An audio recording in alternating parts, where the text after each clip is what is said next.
Hey, folks, today is Tuesday, July 28th, 2026. Coming up on Roland Unfiltered on the Black Star Network.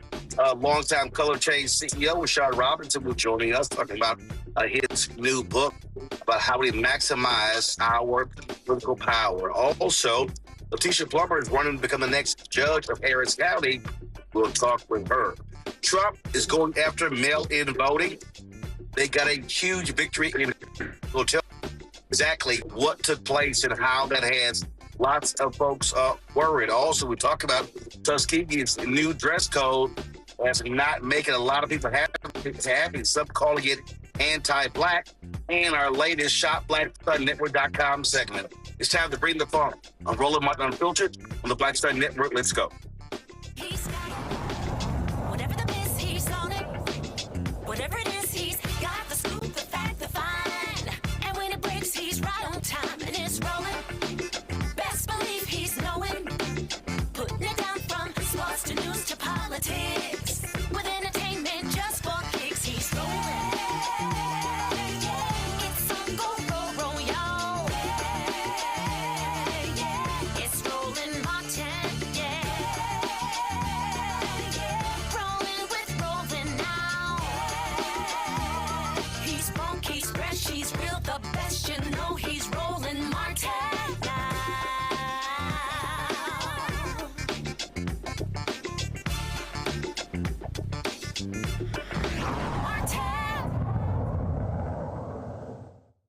Longtime civil rights activist Rashad Robinson understands protest, understands political campaigns. He led Color Change for a number of years and significant campaigns and wins. Now he has a new book out where he talks about what really needs to happen in terms of how we move forward. The book is called From Presence to Power, How to Take on the Fights That Matter and Win. So Rashad, glad to have you here. Everywhere I go, you probably get this as well. People say, I want to do something. I don't know what to do. And the average person says, I don't have any power. Yeah. But you say they do. Yeah, I think that what the right wing has actually shown us is that they have totally changed how people can participate, how everyday people can engage. I mean, if you go to the gym, you see folks turning on Fox News and changing the channel. They're wearing their red caps and their jerseys, and as a result, shifting sort of the way that society works. What sort of happens in our schools and other sort of environmental spaces that we're living and operating in. And sometimes we're treating politics almost like it's a basketball game or it's theater. The folks are on the court, the players are on the court, or the players are on the stage, and then we're watching from the outside and commenting. And I think one of the things that we have to recognize that in this era, if we're going to get out of the mess that we're in, we're going to have to do some things to find our power. So part of what I've done in From Presence to Power, which is really a framework, a 21st century framework for how we understand taking on big tech, taking on Hollywood, taking on government, taking on all the forces that stand in your way, is that we're going to need more of us to find our power. And I'm not just explaining it to you, I'm not just giving you concepts, but throughout the book, there are 9 lessons, there are exercises in the book. Take out a piece of paper, map sort of the things that you have in your disposal, and I ask really clear questions so that we can find our power in the singular, but also questions so that we can find our power in the plural. What I mean by that is finding sort of our ability to have connect with the networks and finding our people and finding our tribe so that we can move forward in a different way.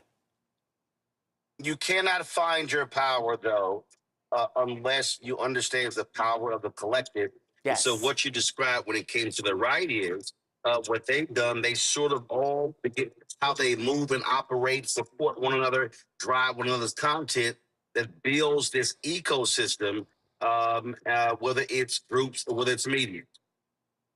You're absolutely right. I mean, the part of what they've done to be able to beat us in the media space is that they're promoting one another, they're uplifting one another, they've built with their resources and money ways really for folks who are sort of emerging content creators to be able to be monetized. They're not sort of afraid of their people being able to make money for reaching people and engaging voices. And so we are going to have to find new strategies and engage in new ways if we're going to win up against everything that's stacked up in our way. And so, you've been such a pioneer, Roland, in the media space, building an independent platform that has sort of launched other voices while at the same time reaching people in ways that few others are able to do. And we're going to need more Roland Martins, but we're also going to need to recognize that as we have these platforms, the ask and the demands and the political advocacy is also going to get better, right? Far too often, we are not taking our fights to the corporations that are profiteering off of injustice. We are not taking our fights to the profiteers who are sort of gaining higher status through hierarchy in the face of our oppression. And so we're going to need more voices connecting and reaching people, more narrative infrastructure. We're also just going to need better campaigns. And what my book does is it walks through really clear, essential lessons. But then I tell stories from the campaigns that I've been part of, the ones that I've won, but many that we've lost along the way. And I help to try to deconstruct those things. I mean, you covered very closely so many of the fights that I had with Mark Zuckerberg and Sheryl Sandberg, really fighting for change at Facebook because we weren't at a point where we could get the type of sort of regulation at the federal level that was required. So I was going back and forth, and they would demand that I signed an NDA, and I refused. And they would put a big badge on my suit, and I would have to walk around their offices with that said no NDA. But because I didn't sign that NDA, I'm able to tell the readers how it actually works in those rooms. How do you know whether or not you're in a dialogue versus a negotiation? Our opponents want to keep us in a dialogue. They want to keep us talking. They want to be able to say, we talked to those black folks. This is what they think. We're in conversation. We want to get to the point where we get to a negotiation, which means we have enough leverage to force them to do things that they don't want to do. That means we can't take their money lots of times. That means we have to actually take on fights that sometimes might be uncomfortable. But if we're going to move the ball forward and actually get the type of change, it changes the circumstances that we're in, we're going to have to do some things different. And that's why I stepped back in this moment to write this book. And that's why I'm traveling the country to sort of offer a real intervention in this moment. You also have the experience when it comes to fundraising. And let's just be honest. Part of this problem is that Democrats / progressive donors have a totally different view than conservative Republican donors. Conservative Republican donors understand how you have to fund a movement. How significant is that being a problem in building this cohesive ecosystem? Because what the folks on the left or again, progressives don't like is they don't want dissension or disagreement, but that's just not how all of this works. That's not how it all works. I mean, you couldn't be more right. I actually talk about in the book how the right wing's billionaires, they're billionaires that fund their movement, are actually sometimes more radical than their activists. They actually want to push things even further. What kind of crib y'all in, and what y'all paying for home insurance in 2026? Three-bed ranch. And then, sort of in our situation, on our side, our activists have to lead and sometimes drag our donors with us. And if we go too far, sometimes the money will be removed. And so, when we looked at all the money that came into racial justice movements in 2020, a lot of that money I simply didn't take because it came from corporations.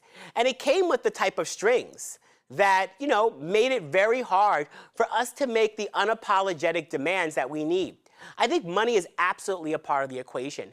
But I think if we build enough power, if we build campaigns that are unignorable, if we organize our people in ways that we are as consequential in election cycles or as consequential to corporations as we possibly can be, folks are going to have to find a way to fund us. When I first started doing work around progressive prosecutors or doing work in the criminal justice system, there were very few funders that were actually funding that work. But over time, we became consequential in elections. We weren't just electing reform-minded district attorneys. We were actually turning out black voters who we could get to vote up and down the ballot. And as a result, donors needed to engage with us in a different way.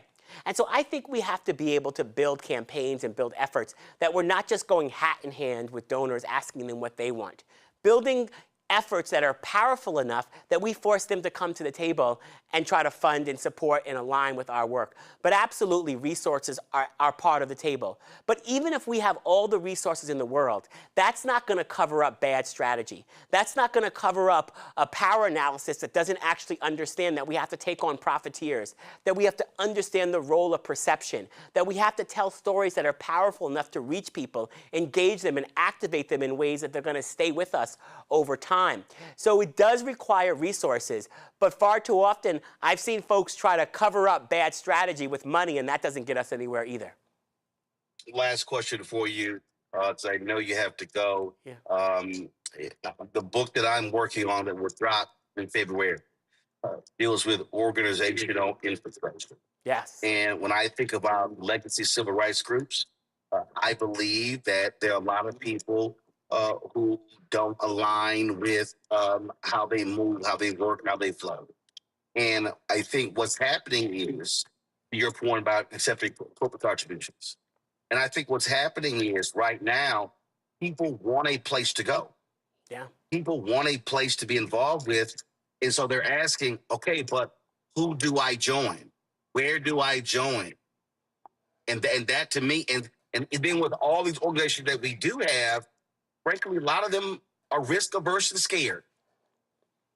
Yeah, I couldn't agree more. I mean, I give in the book some examples of the type of questions you can ask, the type of ways that you can kind of determine whether or not engaging in an activity or an effort is a good use of your time, or engaging with an organization, different types of organizations are a good use of your time. And I think that's incredibly important.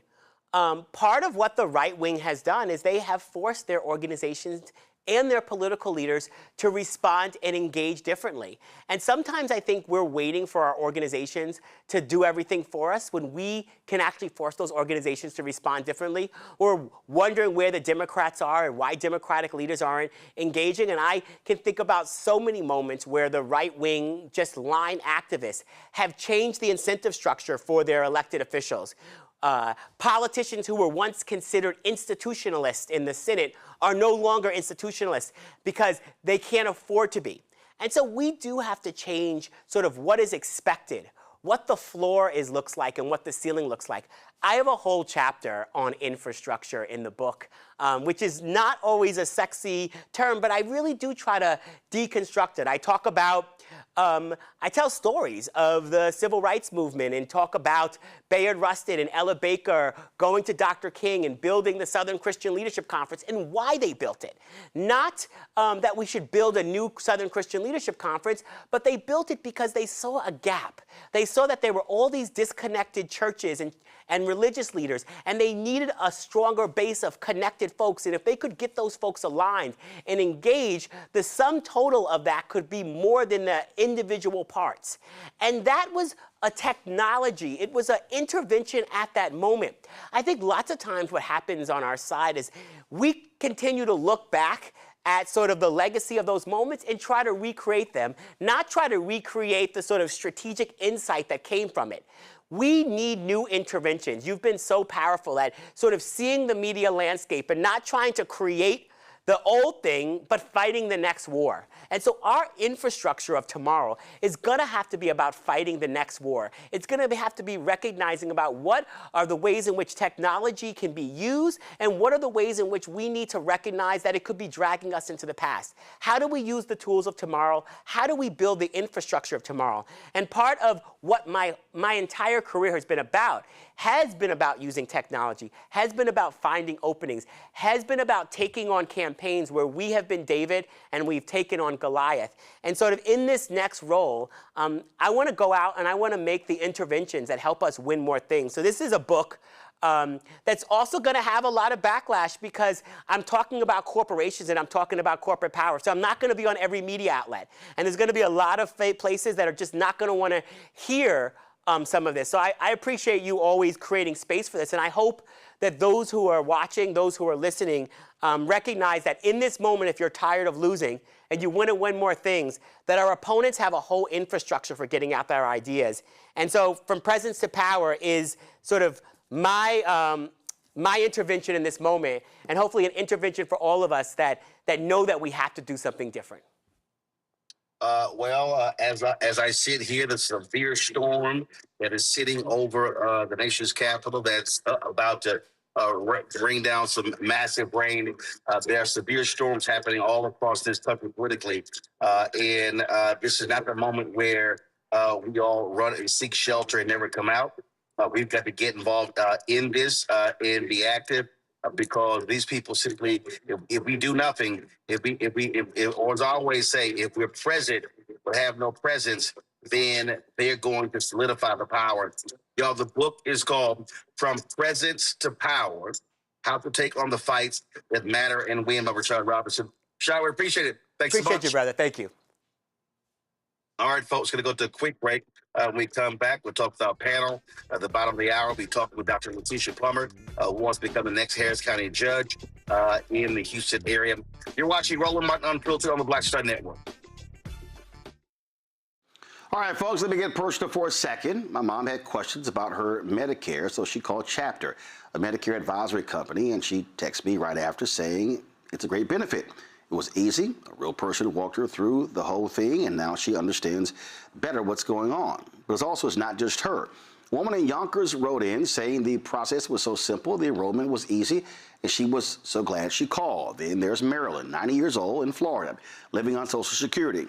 Her premium climbed every single year north of $400 a month for coverage she could barely afford anymore. So what does she do? She called Chapter. They found her the same top-tier coverage for hundreds of dollars less. 90 years old, and finally somebody in her corner. I hear stories like that again and again from our community. The Medicare system was not built to work for you.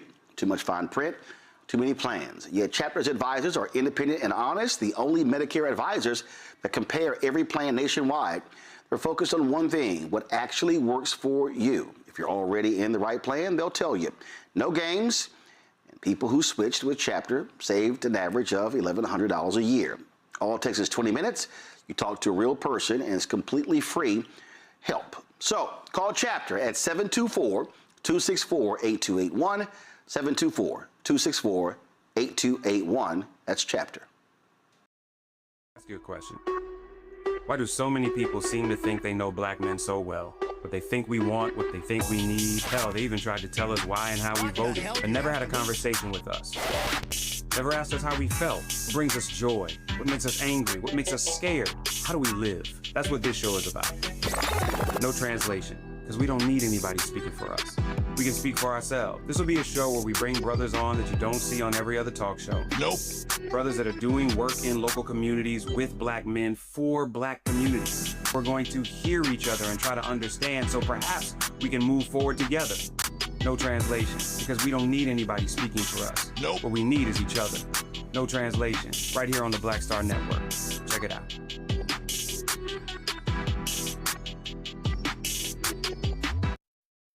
With medicine and science under attack, I want to keep you and your family informed and healthy. I'm Dr. Ebony Hilton, and I knew at the age of 8 that I wanted to be a doctor. So I studied hard and became the first African-American female anesthesiologist hired at the Medical University of South Carolina since its opening in 1824. And I always say I was made into a doctor, but I was born to be a mom.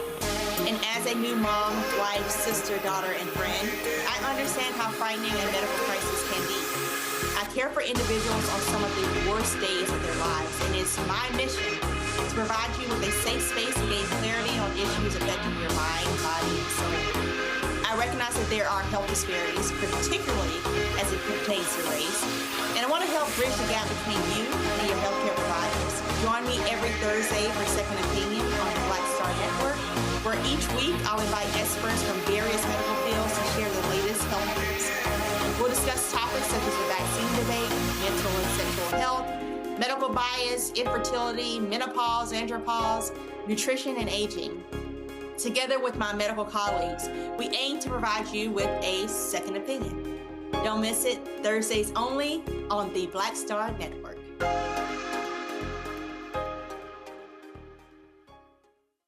Hatred on the streets, a horrific scene, a white nationalist rally that descended into deadly violence. White people are losing their damn minds. As an angry pro-Trump mob storms the U.S. Capitol, We're about to see the rise of what I call white minority resistance. We have seen white folks in this country who simply cannot tolerate black folks voting. I think what we're seeing is the inevitable result of violent denial. This is part of American history. Every time that people of color have made progress, whether real or symbolic, there has been what Carol Anderson at Emory University calls white rage as a backlash. This is the rise of the Proud Boys and the Boogaloo Boys. America, there's going to be more of this. There's all the Proud Boys, guys. This country is getting increasingly racist in its behaviors and its attitudes because of the fear of white people. The fear that they're taking our jobs, they're taking our resources, they're taking our women. This is white fear.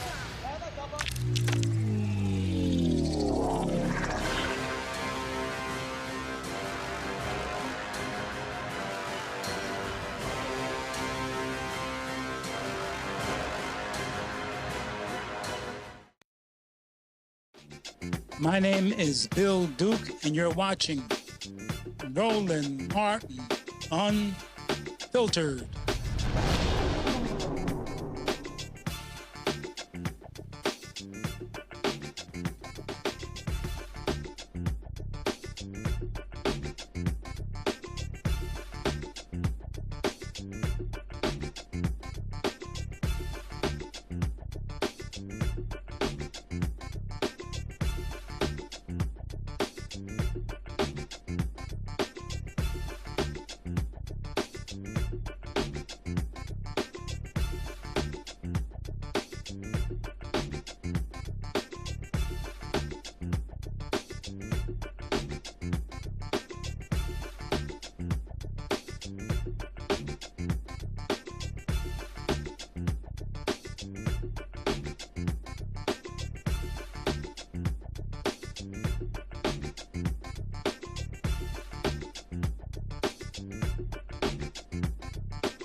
All right, folks, let's bring up our panel right now. Glad to have them joining us on today's show.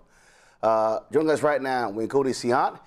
She, of course, is co-founder and CEO of Politicking. Joining us from D.C., Randy Bryant, entrepreneur, author, speaker out of D.C. as well. And Dr. Mustafa Santiago Ali, former senior advisor for environmental justice at the EPA. Glad to have all three of you here.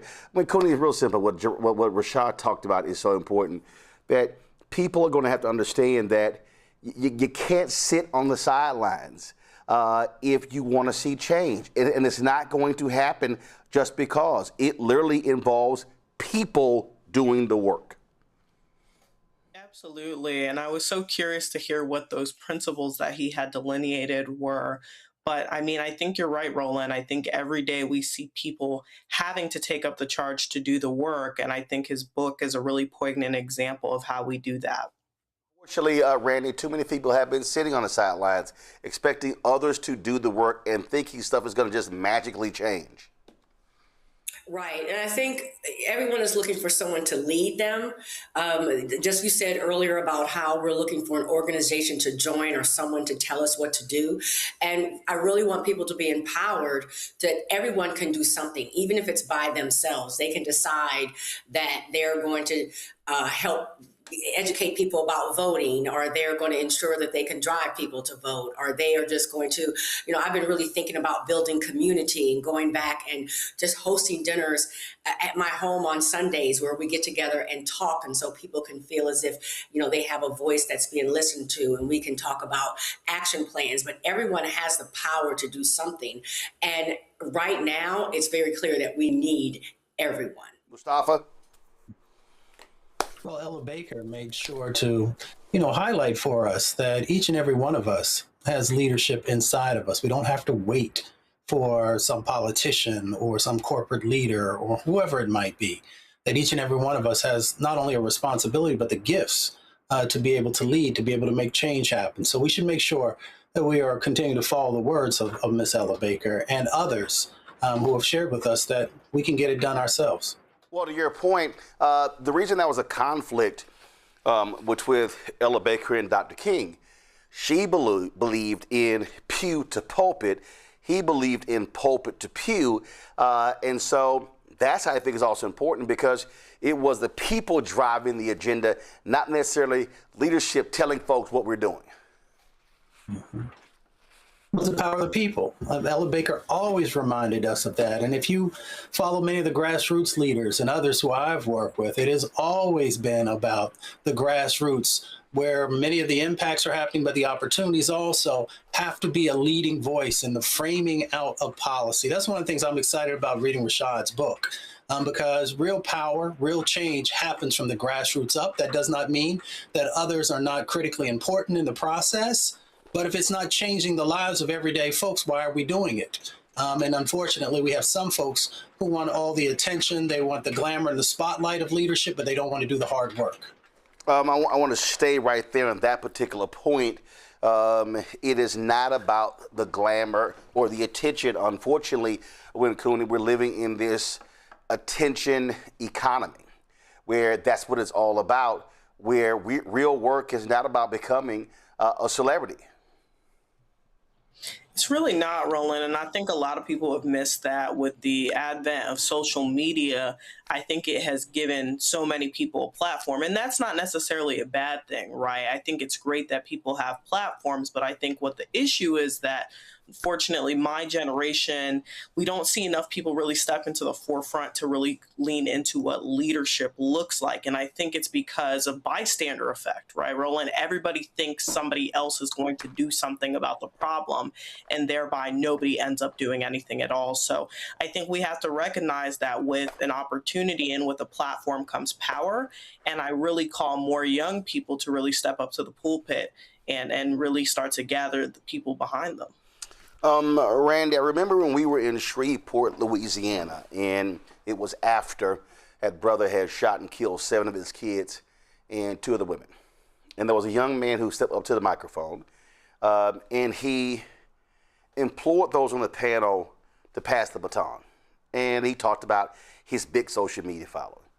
And what I said to him was, hey, why don't you organize and mobilize your followers, your people, younger folks? I said, and then when you've done that, when you come back to the table, you actually don't have to ask to pass the baton. You have created something. Well, he then goes back and puts a video out criticizing me for what I said. And I said, but you're proving my point. All you're doing is just putting out videos. I said, you need to understand, becoming a leader is not just about clicks and views. It's literally about building something.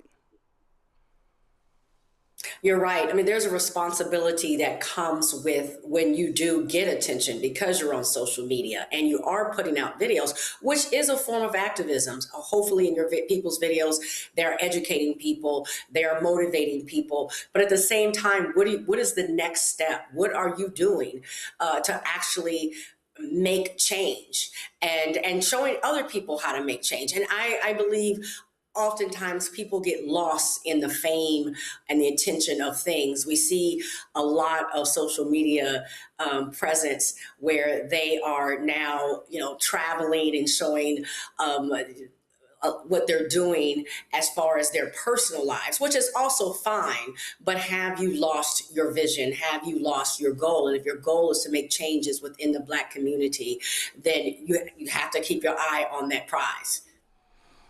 Folks, numerous times you heard me discuss on this show why it's important for us to pay attention to local races. So much attention, obviously, is on the building 2 blocks from where I sit, the White House, also a few blocks from Congress, state capitals, governors and mansions. But we also understand that all politics is also local.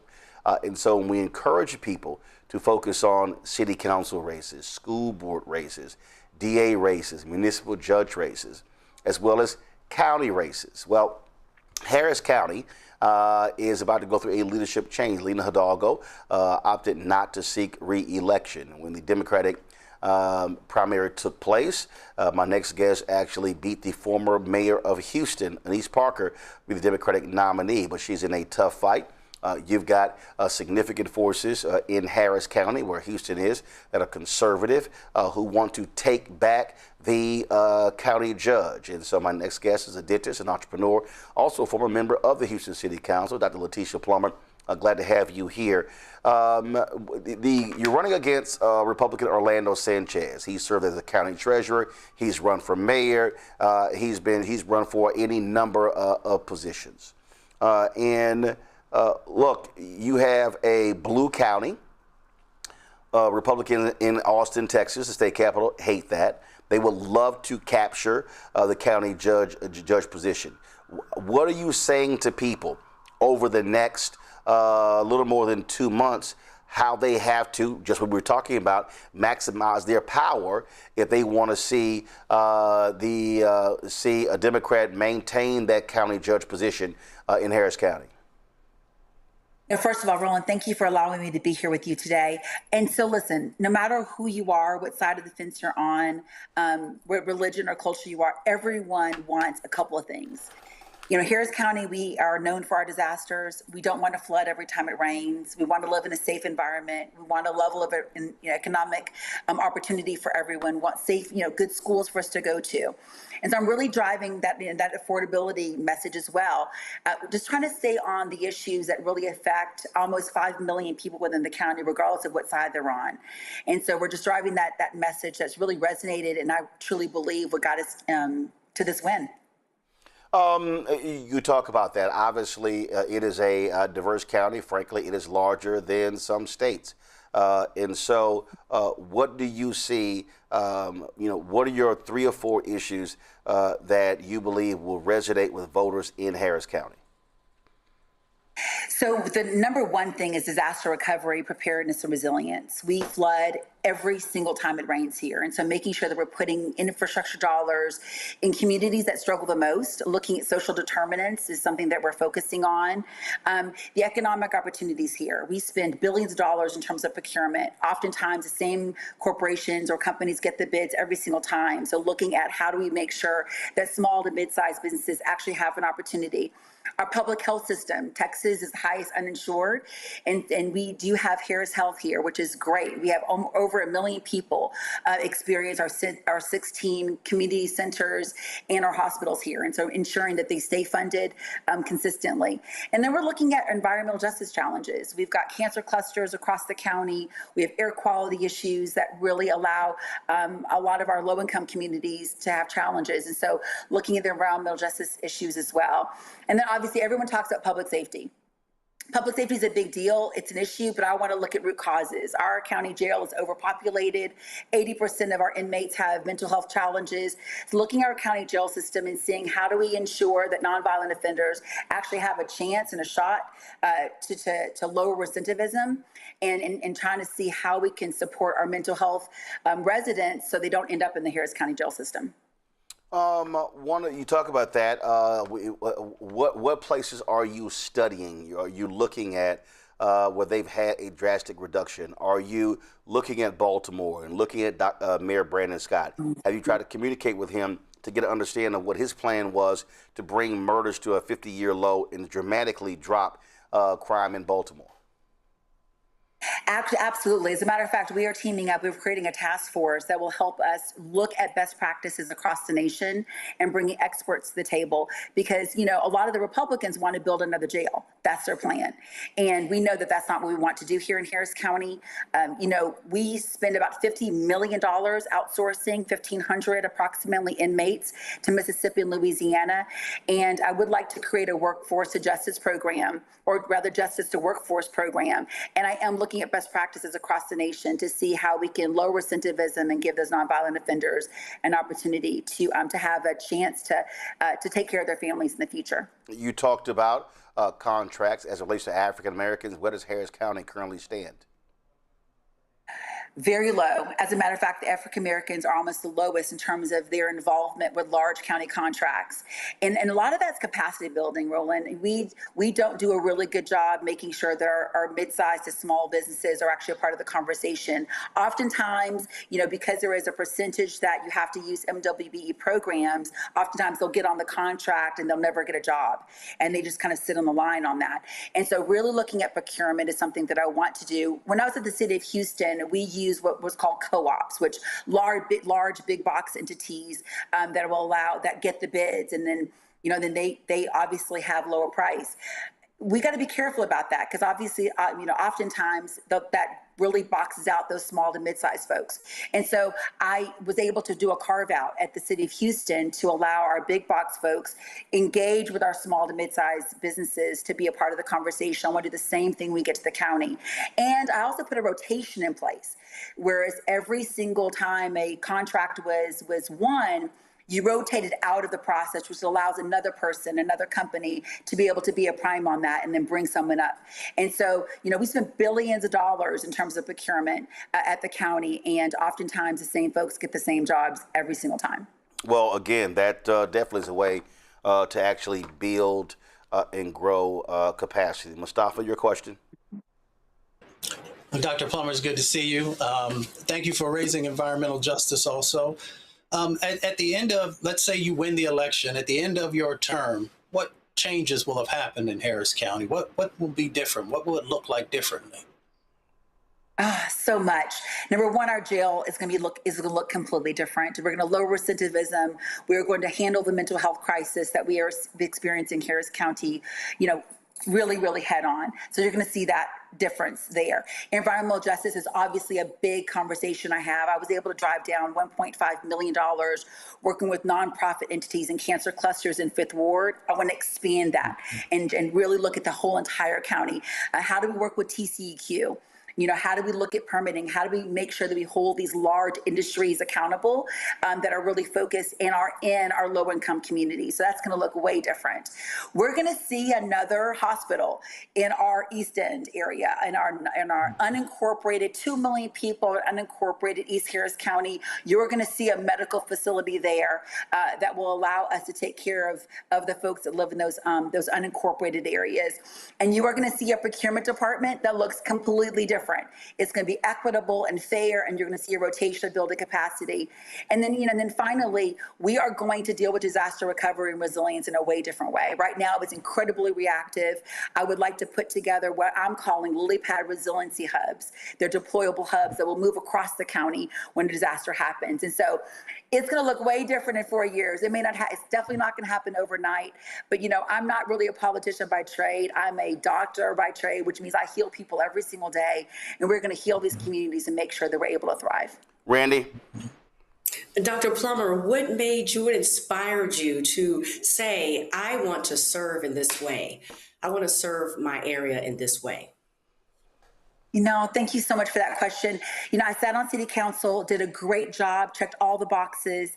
I felt like we had accomplished the goal. And then I heard Anise Parker was the only one in the race. And I just, in my heart and my mind, I could not imagine how we didn't have an option. I always teach my boys, I have 3 sons. I teach my boys all the time, the best thing is to have options.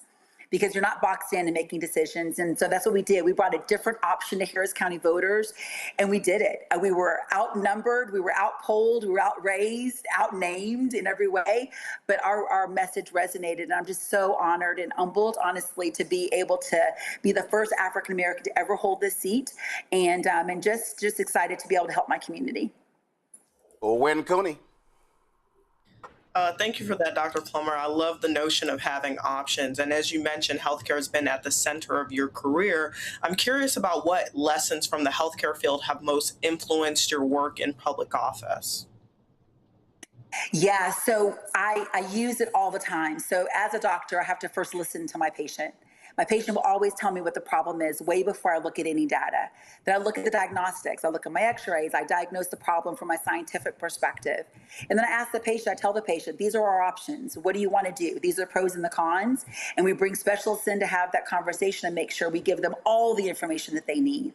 Then they decide. They've got that level of autonomy and authority to decide on how they want to be handled, and then we execute and heal. I do the exact same thing in politics. It's no different. And I think what we don't do as elected leaders is we don't listen enough. We just have to be quiet long enough to listen, because our community has all of the answers, and I think that's really where it starts. And so I use that same type of platform or structure in making my decisions every single day. It's got us great wins at City Council, and it's going to get us great wins at Harris County. Money obviously is important, and so how is fundraising going? Yeah, fundraising is good. I mean, I will tell you, Roland, we're never going to raise as much as Republicans, but I was outraised 10-1 in this race. And so, yes, money's important, but people are more. And that's what we proved in this race. We have got people that are ready to go. I think over 400 people have already signed up to volunteer on our campaign. And I will continue to fundraise, doing our call time and driving those dollars in to make sure that we can do all the things that we need to do to let people know who I am, what I stand for, and why I'm asking them for their support. And so, yes, it's coming in. It's, fundraising is tough right now. It's the summer. Everyone's on holidays, but it is consistent. People are having fundraisers over and over and over again for me. Call time is doing great. So we're excited about this. I just had Rashad Robinson on, and he was talking about his book, From Presence to Power, how to take on the fights that matter and win. As you are traveling around Harris County, I'm quite sure you're hearing people say, you know what, I don't believe I can make a difference. What do you say to those folks who have checked out of a process in terms of not voting, especially African Americans? I tell them that everything is political. And I know that oftentimes they think that voting is the political answer, but everything in their life, they're dealing with their kids is political, dealing with their businesses is political. You have to find a way to advocate for yourself. And we do that really well. And we're just engaging people. But I'll tell you, Roland, the reason why people are disengaged is because they don't believe in the process anymore. Politicians say they're going to do something. You only see them when it's time to go vote. They don't show up any other time. They make all these campaign promises, and there's zero execution at the end. And that's what we're trying to is that look what I did. Look at my record. Look what I did at City Council. Look at what we were able to achieve. Trust the process. I'm just trying to bring hope back to these communities, but we have to show it. We have to show it. And I'm taking that very seriously because, voter apathy is going to increase if we don't actually do what we're going to say. And that's what my promise is to them. And we're just trying to just get them engaged and tell them we have to, people fought so hard for the opportunity to vote. We just can't let it not be something that we're focused on and doing. Technology is obviously critically important. And I'm constantly saying to folk, that when you are talking to the room, you actually are speaking to 4 more people. So you're not just talking to the room when you're streaming. How are you using technology to drive your messaging? Because obviously ads are expensive, and so what is happening there? Because somebody may say, "Hey, I couldn't come to your town hall," but is your team? Are y'all streaming those events? How are you driving social to reach low propensity voters? Do you have a strong digital campaign with TikTok and Instagram and Facebook and all the other social media platforms? We do. We do. We have an amazing team, and we're using the voting data to be able to drive that conversation. So it's incredibly targeted. One good thing about Texas is that we all do research, we knock doors, and we make phone calls, and all of that goes into one database. And so we're using that. It's called VAN, and we use that system to make sure that we're touching people consistently and letting them know. I'm also everywhere. Every town hall is not only virtual, but it's also in person. So they can come personally meet me, but they can also, watch and stream online. We've got people and influencers sharing our information all the time. We are definitely using our social media aspects to get to folks. But the other thing too is that, we've got 5 million people, average age is about 37. We also have to talk about older voters, and older voters are at churches and they're at Bible studies. And so we have to meet people where they are. Many people live in unincorporated areas and the county is massive. So I've got to go to those different neighborhoods and go to their civic club meetings and super neighborhoods and all of those things. So I am really busy. This is not anything that we're taking lightly, but we are using every single avenue to touch all of our voters to make sure they know who I am and what we stand for. You talked about it being massive. People really don't understand how large Harris County is. When you talk about running for statewide, I mean, listen, you're covering 254 counties. This, again, as I said, this one county population-wise is larger than several states. 24 to be exact. It's almost 5 million people, and 2 million of them live in the unincorporated areas. It is massive. It is massive. But I will tell you this, I ran citywide for city council. And so Houston proper itself is large. And so, it being large isn't such a big deal to me. It's really touching people that didn't know who I was as a council member and really just getting my name ID up. And so a lot of effort, a lot of creativity, but our message is resonating. And then we're building our surrogate base, and we'll have surrogates. They'll be able to go to meetings and really speak on our behalf. And so I can't do this by myself. This has got to be a collective effort, collaborating with the Texas Democratic Party, with our Harris County Democratic Party as well. And so really kind of doing coordinated campaigns, working with our down ballot candidates as well. Top of the ticket, obviously, Tallarico and Hinojosa. So we are looking at this from a broad scale, but we're drilling down too. People got me here, and I'm never going to forget that. And those are the ones that are going to move the ground enough to make sure we win. Obviously, when you look at the demographics, the reality is Harris County is a majority-minority district, some 46% Latino, 20% African-American, almost 25% white. And so this also is about part of coalition building.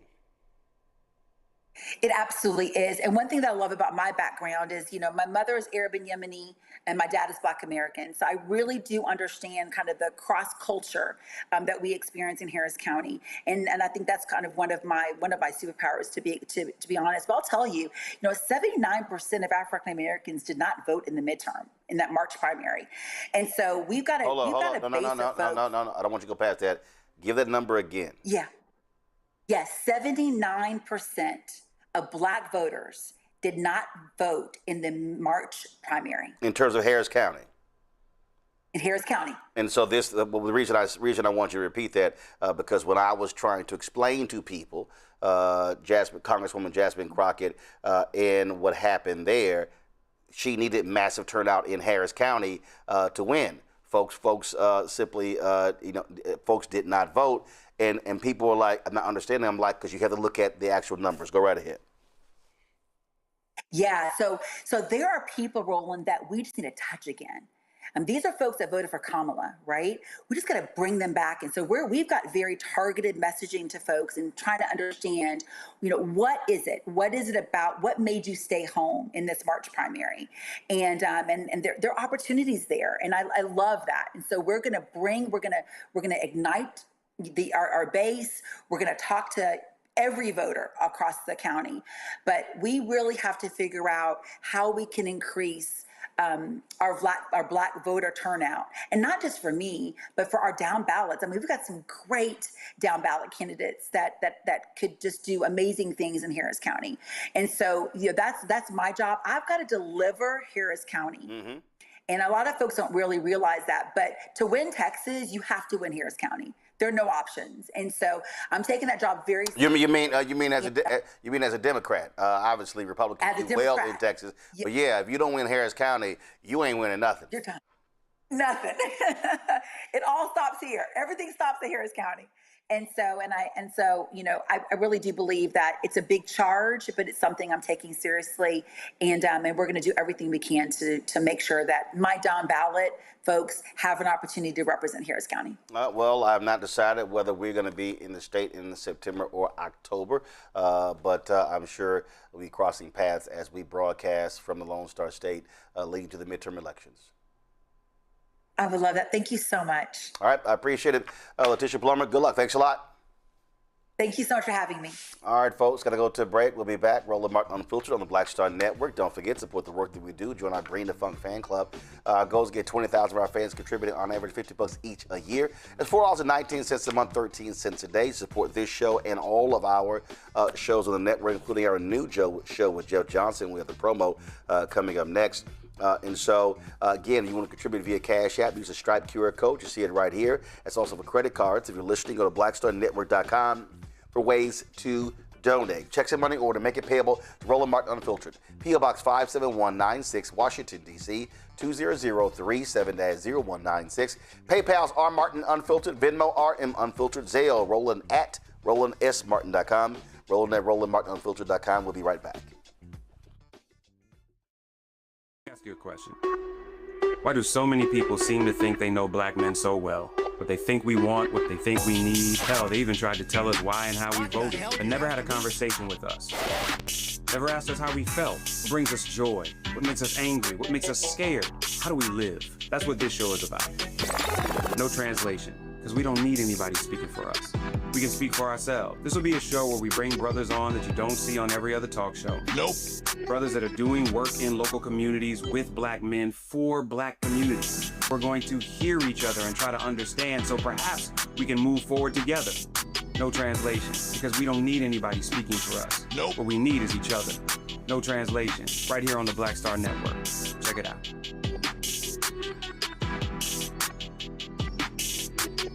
All right, folks, let me get personal for a second. My mom had questions about her Medicare, so she called Chapter, a Medicare advisory company, and she texted me right after saying it's a great benefit.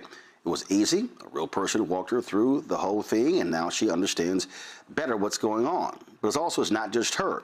A woman in Yonkers wrote in saying the process was so simple, the enrollment was easy, and she was so glad she called. Then there's Marilyn, 90 years old, in Florida, living on Social Security. Her premium climbed every single year north of $400 a month for coverage she could barely afford anymore. So what does she do? She called Chapter. They found her the same top-tier coverage for hundreds of dollars less. 90 years old, and finally somebody in her corner. I hear stories like that again and again from our community. The Medicare system was not built to work for you. Too much fine print, too many plans. Yet Chapter's advisors are independent and honest, the only Medicare advisors that compare every plan nationwide. They're focused on one thing, what actually works for you. If you're already in the right plan, they'll tell you. No games, and people who switched with Chapter saved an average of $1,100 a year. All it takes is 20 minutes. You talk to a real person, and it's completely free help. So call Chapter at 724-264-8281, 724-264-8281. That's Chapter. This is Tamala Mann. And this is David Mann. And you're watching Roland Martin Unfiltered.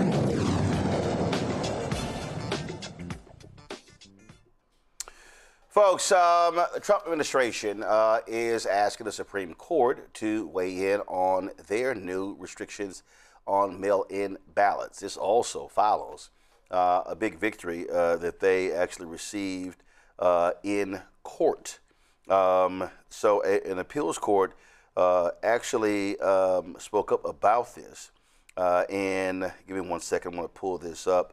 And so this was posted earlier today. In a loss for voters, the D.C. Circuit affirmed a lower court ruling upholding parts of Donald Trump's executive order targeting mail voting, including allowing DHS to build a citizenship registry, the USPS to withhold mail ballots from states that don't share voter data with the government. Now, On Monday, the Department of Justice asked the Supreme Court to freeze several lower court rulings that blocked Trump's March executive order from taking effect while the administration appeals. The executive order would only allow states to deliver mail-in ballots, again, to federal people and federal citizenship lists or eligible voters. The Postal Service could deny delivery of mail-in ballots, and federal funding could be withheld from states that don't comply with the new rules. In a statement, Solicitor General of the United States, D. John Sowers, said, quote, "And the objection is especially indefensible because the agencies are still deliberating over how, if at all, to implement the order. Yet the district court preemptively decided that whatever the agencies may choose to do will necessarily be unlawful." The administration is asking the court to approve this request quickly so that the new policies can take effect in time for the midterm elections. The reality here, Mustafa, it's not enough time. And you've heard Senator Tom Tillis and others say that. But again, what Donald Trump and MAGA is trying to do, you want to talk about rigging elections? This is rigging elections. Yeah, this is major voter suppression. This is rigging elections. This is making sure that, less people have the opportunity to fully participate. I think what was it, over 150 million people voted in 2024. A third of those were actually people who utilize mail-in ballots because it's more convenient for a whole lot of folks. There are elders who can't get out and want to make sure that they'll still be able to participate. There are others who are working and can't participate. So once again, this is literally taking away the opportunity for people who, whether they're Democrats, Republicans, or independents, from all kinds of communities, the ability to fully participate in the civic process. And it just, it is par for the course, once again, for this administration, who knows that their policies are whack. They know that their policies are not something that the vast majority of Americans are interested in because they see that they're living under much harsher conditions. So once again, they try and do whatever they can to lower the amount of people who want to vote so that they can at least be competitive in the next election.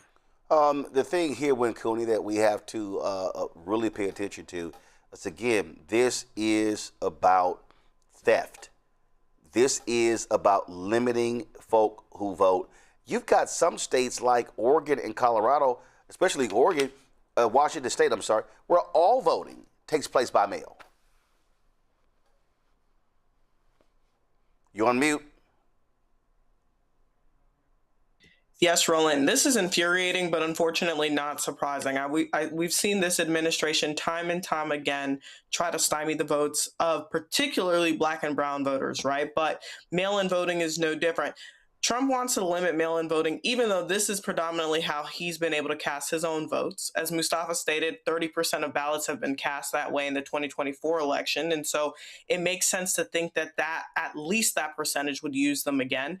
And let's really think about it. When we think about voter disenfranchisement, when you take away something like mail-in voting, that's the number one way to disenfranchise a people, because we know that mail-in voting increases voter participation, particularly for people with demanding work schedules, caregiving responsibilities, disabilities, illnesses, people that are historically disenfranchised and disengaged, right? It also helps people to vote more informed, right, Roland? If you're sitting at home in front of your computer and you can have the time to thoroughly look up information, that generally means you're a more prepared voter, right? It also reduces election day congestion for people who actually want to go in and cast a ballot in person, which is fine. Some people love to do that, but it reduces election day congestion for people who are going to be able, who can't do that, right? Provides flexibility, allows ballot tracking. There's so many pros to mail-in voting. So it makes sense that, of course, our fascist in chief would want to get rid of it. Randy? It is so infuriating because all of this is based on a lie. He has pushed this narrative that there is fraud involved in mail-in voting, and every research has shown that that is simply not true. But he gets away with these lies because people don't do the research. He says something and people believe it. And so it's so disgusting that his agenda is being pushed forward on nothing but lies. This will affect so many people. And it's the people, like even the people who serve in the military. How does he expect them to vote when they are overseas serving our country? In all ways, it cuts off what we consider a democracy. A democracy should make voting the easiest thing that we do because we want everybody to participate. But someone who has to steal an election doesn't. All right, folks, so let's talk about this nutcase in the White House. During Monday's General Motors tour in Milford, Michigan, the twice impeached, criminally convicted con-man-in-chief Donald Trump literally said something that was beyond stupid. Y'all, Michigan has been hit hard by his tariffs, particularly the automobile industry. Yet this dumbass claimed his historic tariffs are reinvigorating. You know what? I don't know why I'm reading all this. Just play it.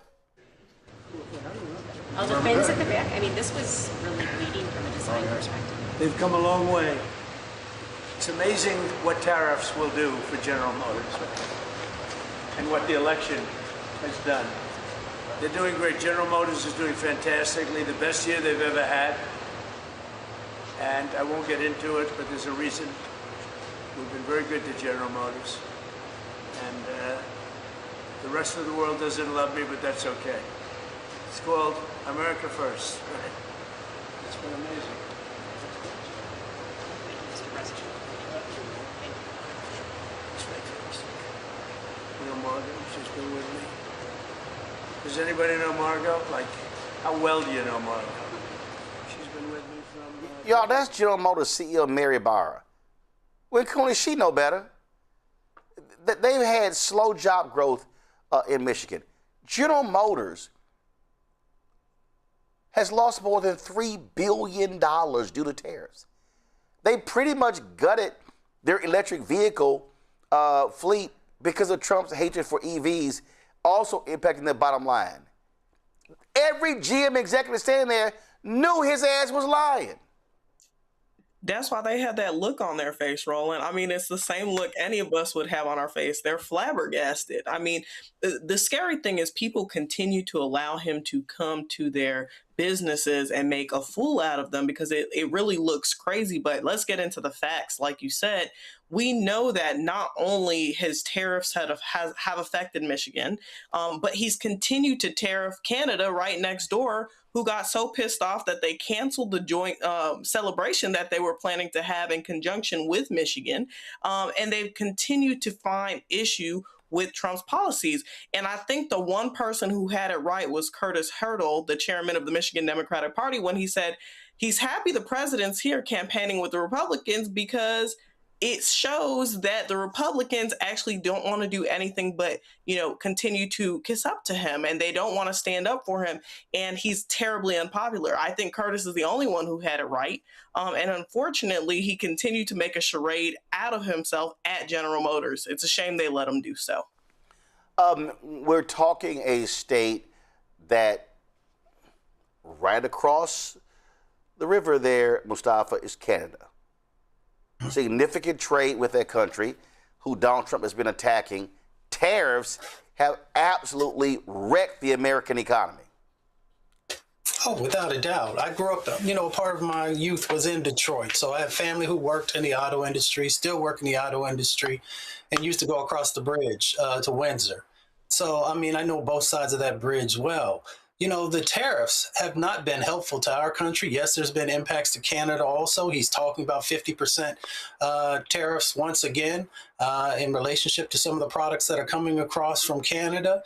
As was stated as well, these tariffs have also had huge impacts on the auto industry. We've lost 20,000 jobs in the auto industry over the last 2 years. Let me say that again, 20,000 good, hard-earned money working positions have been lost over the last 2 years, thanks to the policies that this administration has moved forward on.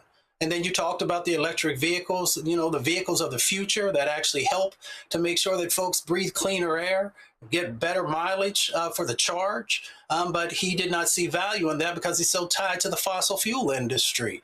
So they continue to do all these missteps that, one, impact the economy, impact people's health, and then people stand beside him and smile. I understand. I've been out on, and visiting with presidents at different locations and other leaders of federal agencies. But at the same time, there comes a point when you have to push back. You can do it respectfully. You can have signage there that tells the truth about what's actually going on. But we continue to allow this misinformation and disinformation that hurts our country, is significantly going to hurt our country based upon the partnerships that we've had with folks who have been allies before. But it is really hurting the pocketbooks of everyday Americans because, now we're not making the money, the wealth gap is growing, and then, of course, people can't even get health care because they can't afford to go. So these are the things that are coming out of his tariffs. There have been nothing positive that have come out of the tariffs. And history has told us you have to be very selective of how you use tariffs. You do not put these broad stroke tariffs in place because there are many, many impacts that will happen. But he continues to give these false narratives, continues to put veneers over things, and continues to hurt our country. Randy? There is not one economist that says these tariffs have worked. But again, he is allowed to just keep pushing on. And it makes me literally nauseous that no one speaks up. No one seems to stop him. I have been shocked at the fragility of people, these people that we consider leaders. That GM would sit there and smile and have him there. It's disgusting to me.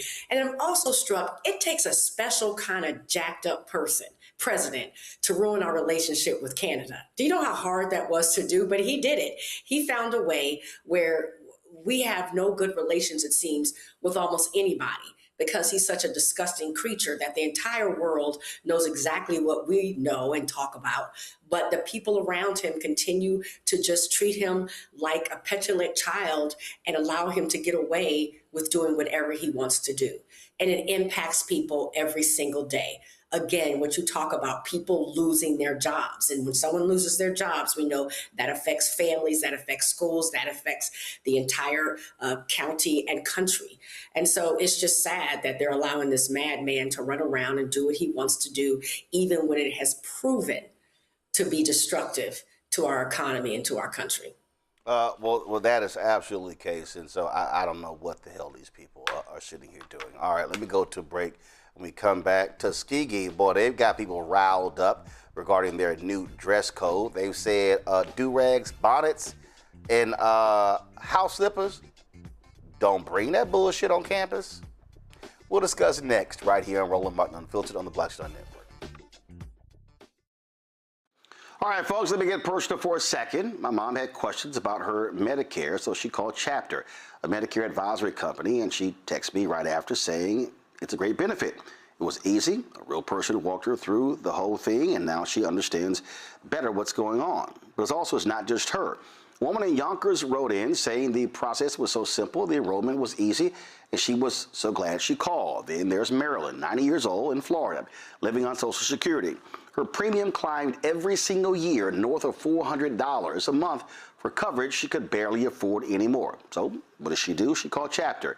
They found her the same top-tier coverage for hundreds of dollars less.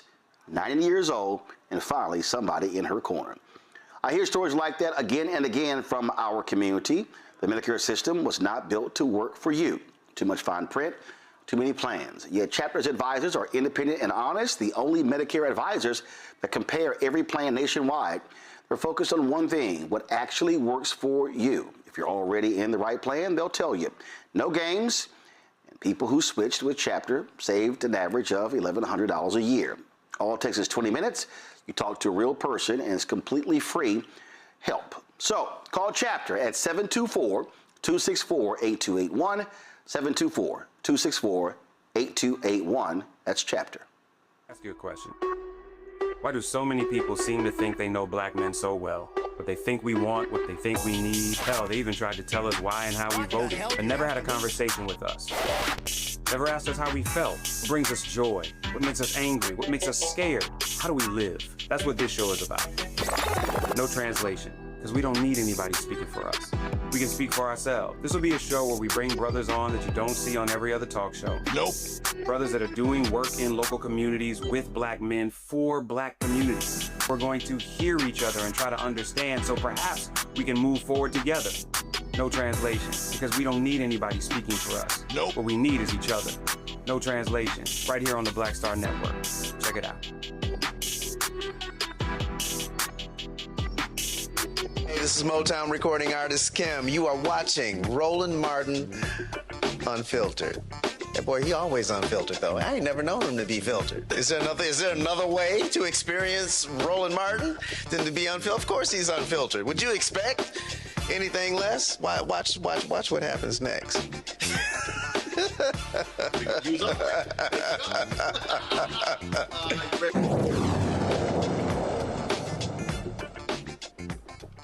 All right, y'all. Tuskegee's new president has updated the university manual, and that includes a dress code. President Dr. Mark A. Brown sent out a welcome letter to students outlining the new policy and behavioral standards for the academic school year. Dear Tuskegee University students, we're excited to welcome you to Tuskegee University next month as you are arriving at an extraordinary time in the university's history. Tuskegee has entered its Renaissance era of transformation and renewal, and we are expecting a 32-year new student enrollment high in August.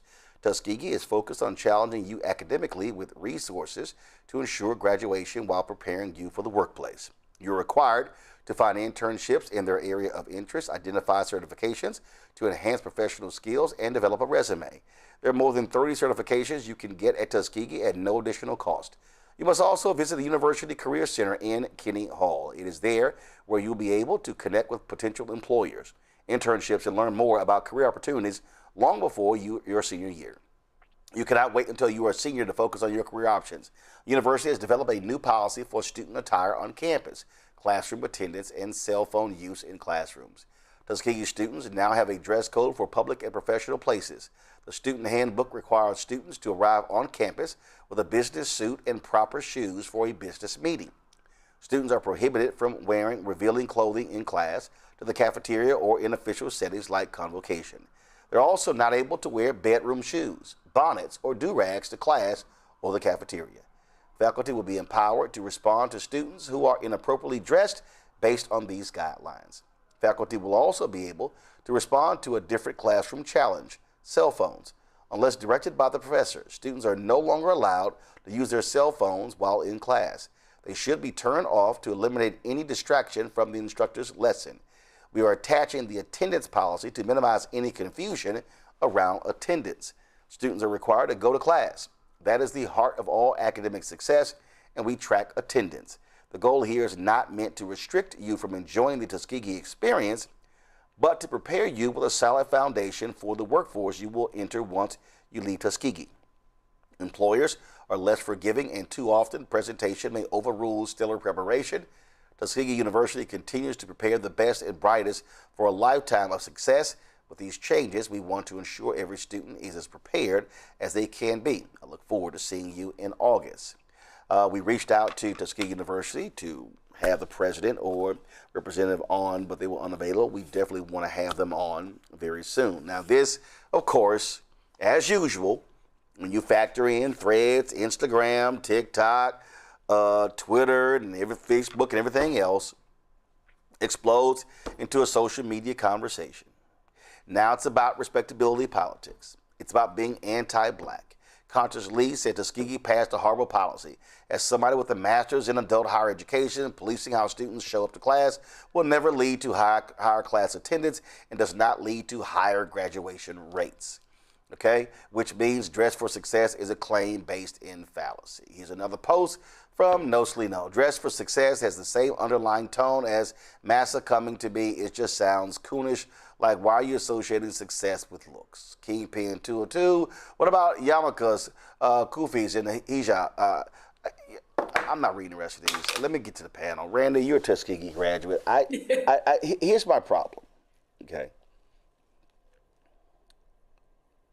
They didn't link a dress code to attendance. They didn't. The memo addressed attendance. Here's the other thing. They did not say, tell me if I'm wrong, I did not hear bonnets are banned from campus. I did not hear that house shoes are banned from campus. I didn't hear that do-rags are banned from campus.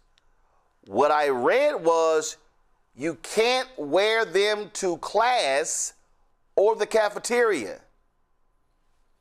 What the hell is the problem? There should be no problem. As a Tuskegee graduate, a proud Tuskegee graduate, I was there from 88 to 92.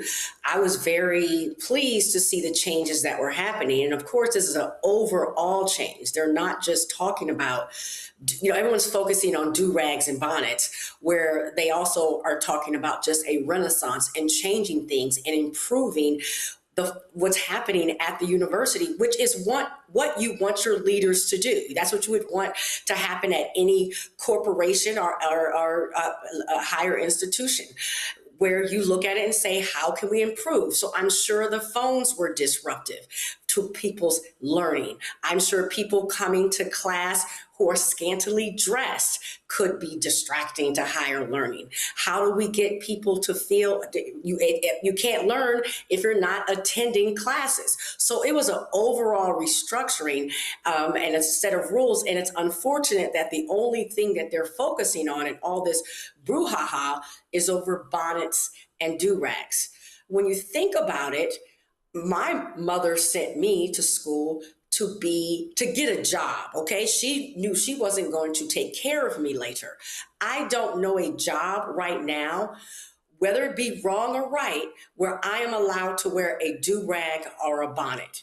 Now, people have been saying, oh, what if you work from home? Well, if you work from home, that's fine. But Tuskegee's job is to prepare me to work anywhere, to become employable, or at least go to another school to get another degree. There's always been a code of conduct anywhere you go. And so why are you sending your child to Tuskegee, or why are you going to Tuskegee if you're not willing to learn and to rise to certain standards? I was thinking about, many years ago, I had a meeting at a major tech company, and we were talking about, DEI, and the woman shared with me, she said, I really wish, should I meet a lot of brilliant Black candidates, but it's almost as if they need a finishing school, because sometimes, because of our state in this country, these are first-time people who are attending college, or no one has taught us how to write a resume, which is a part of the new program that Tuskegee, the new renaissance that they are implementing. How to dress, what it means to show up on time, that it's actually 15 minutes early. So attendance is important.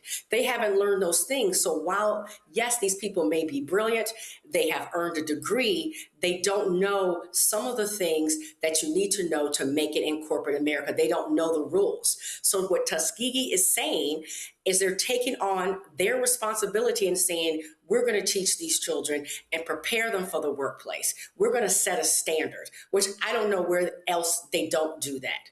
And I just want to say one more thing. Well, I've heard two things. One, people have said, well, I'm paying for my education, so I should be able to wear what I want to wear. And I'm saying, when you pay for your meal in a restaurant, it doesn't mean you can wear a bikini and show up. And then secondly, what people are saying is that at white schools, they don't police your hair, your bonnets, your do-rags.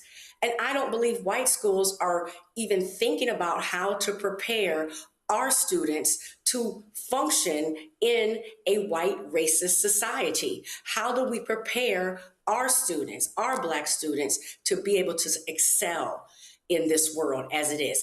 They're not trying to liberate you. It's not because they want you to have more freedom. It's that they're completely ambivalent to you and toward our cause. Okay. When Coney, here's what really bothers me. Folk automatically jump to, oh, this anti-Black. First, are bonnets only a Black thing?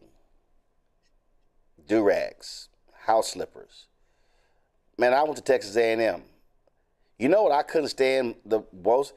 The goddamn loud-ass thong slippers, and sitting here, and all you hear is popping when somebody's walking in class. It's like it's smacking. I mean, I sit here and I'm just like, yo, what are we doing?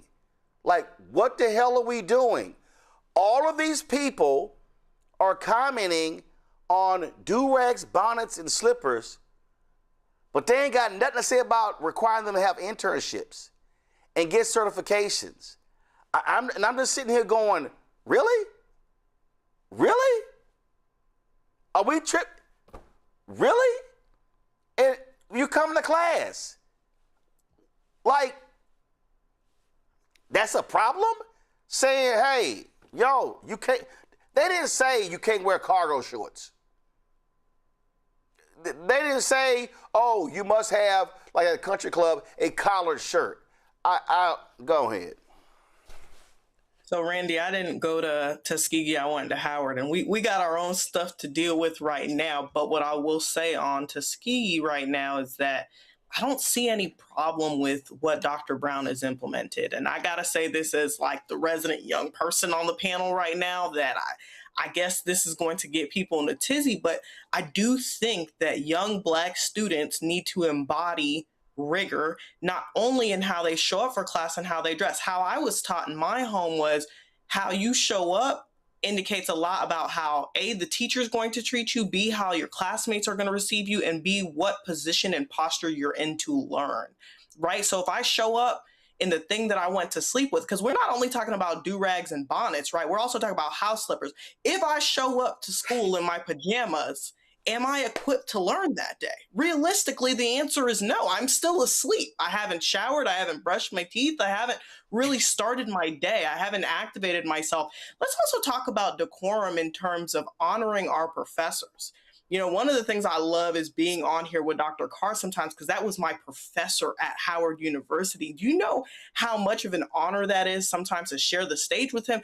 I came from a tradition that we used to honor our elders, right? I would not show up and hug and kiss my grandmother with a bonnet or do-rag on, because I'm in the presence of someone that I consider an elder, right? So if I'm in class with someone who's taken their time out to really dedicate themselves to the education of young Black students, and I can't get dressed in a way that's considered or deemed appropriate, what am I really doing there, right? I think what Tuskegee University is trying to do is continue their tradition of excellence that was started by their founder, W.E.B. Du Bois. And if we really think about where, you know, what the policies that and the philosophies that Du Bois embodied, this is not too far from it, right? All we're asking here, it's not about respectability politics. It's about how young and Black boys and Black girls are going to show up in the world and how they're going to be received. We already know, Roland, that we have to be twice as good.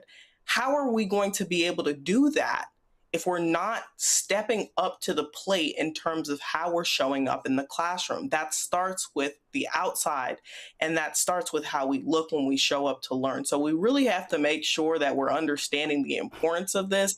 It's not only about what the student looks like, but it's about their mind posture and their heart posture when they step in the classroom.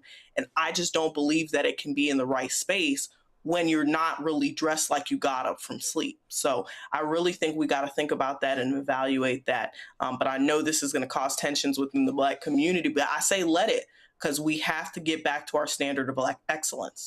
Mustafa, this is the Virginia Union University dress code.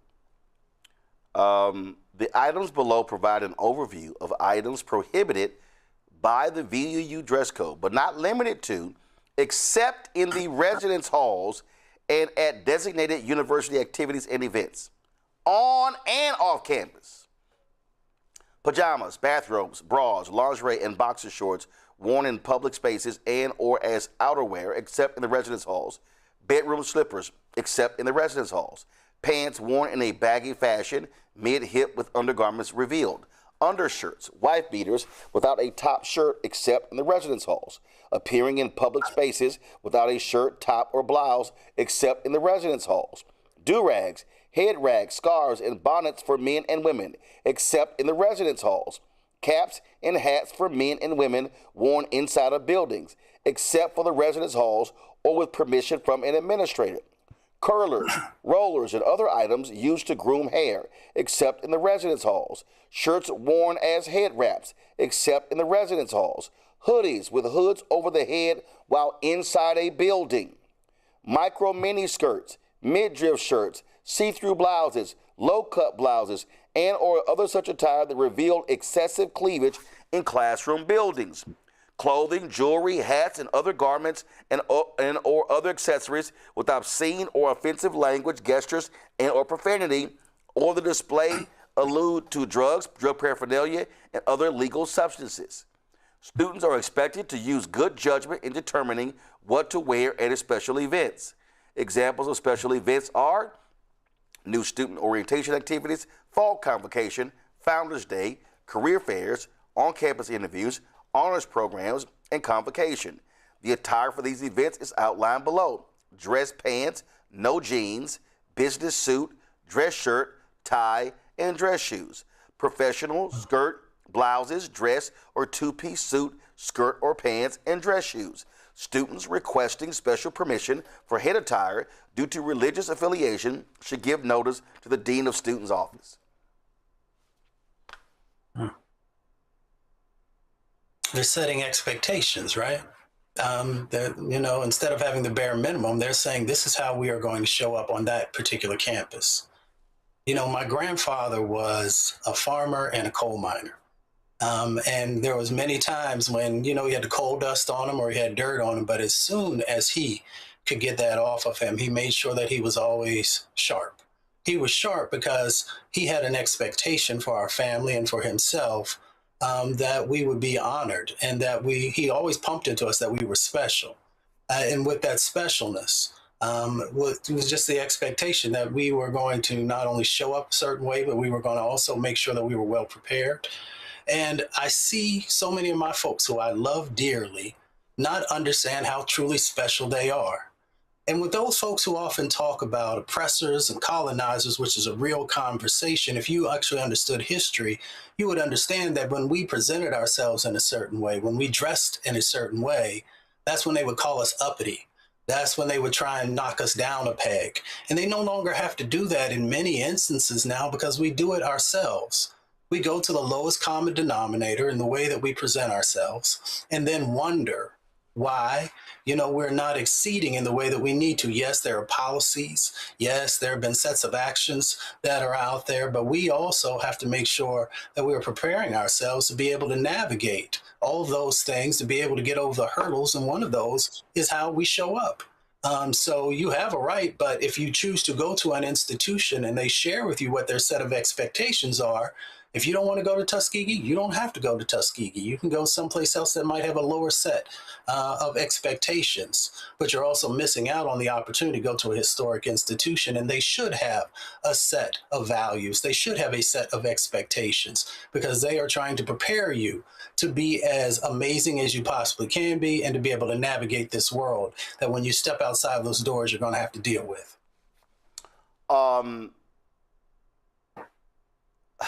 This is Hampton's dress code. Examples of inappropriate dress and or appearance. Do-rags, stocking caps, skull caps, and bandanas prohibited at all times on the campus of Hampton University, except in the privacy of the students' living quarters. Head coverings and hoods for men in any building. Baseball caps and hoods for women in any building. This policy does not apply to headgear considered as part of a religious or cultural dress. Bare feet, shorts that reveal buttocks, shorts, all types of jeans at programs dictating professional or formal attire, such as musical arts, fall convocation, Founders Day, and commencement, clothing with derogatory, offensive, and or lewd messages, either in words or pictures. Men's undershirts of any color worn outside of the private living quarters of the residence hall. Sports jerseys without a conventional T-shirt underneath. Men and women's pants that show underwear. They lay it out right here. And I guess what drives me crazy, and y'all can jump in, what drives me crazy is when we resort to, oh, that's white folks. Oh, that's white folks. Oh, you try to do the work of massa. That's the part that's angering me the most, is because people act as if, it reminds me when people would say, you're talking white because you're using proper grammar. And I'm like, why would you give white people that much credit as if we're the only, we can't speak proper English? Everything black doesn't have to be associated with something negative. To me, one of the things I've loved about us as a people is that we take pride in how we look. You know, I told a story about on Sunday mornings when I would, you know, all the my grandmother and grandfather would take us all to church, all their grandchildren, all the cousins, and we'd be dressed to the nines. And it was about Black people gathering, and we weren't dressing for white people. There wasn't a white person in sight, but we took so much pride in how we looked. And even those of us who did not even have the money to buy something fancy, they would iron their clothes so well to ensure they looked as sharp as they possibly could. And it was a sense of pride.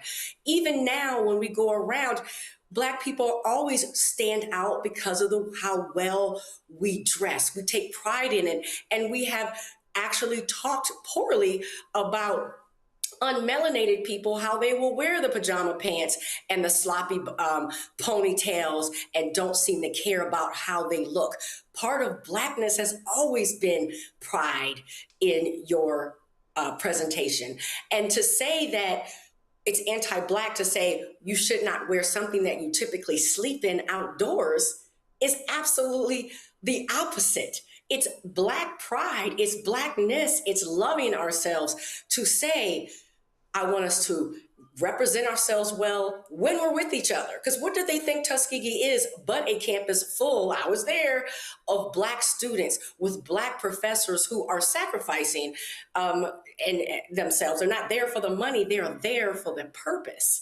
To be there to teach us, to teach a generation, to make the Black community even stronger. And we should take pride in how we look and go to class. And it's business. School is business. Yes, you have a blast. I had a blast at Tuskegee, but I was there for a purpose. That is what college is. It's not just to do what you want to do. And I think it's unfortunate that some people are pushing that narrative. What I don't understand is they didn't ban Crocs, they didn't ban Skechers, they didn't ban loafers, they banned slippers that are meant to sit beside your bed so your ass can walk across the floor. I'm like, y'all, really?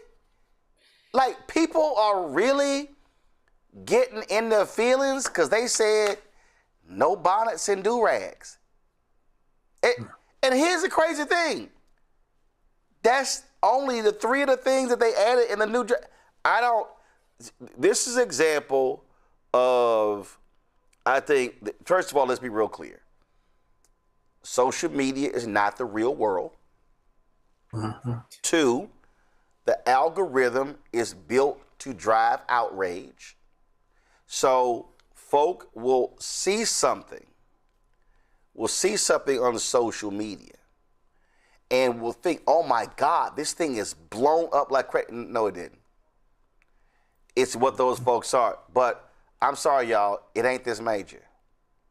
It ain't this major. And the other thing is this here. It's called standards.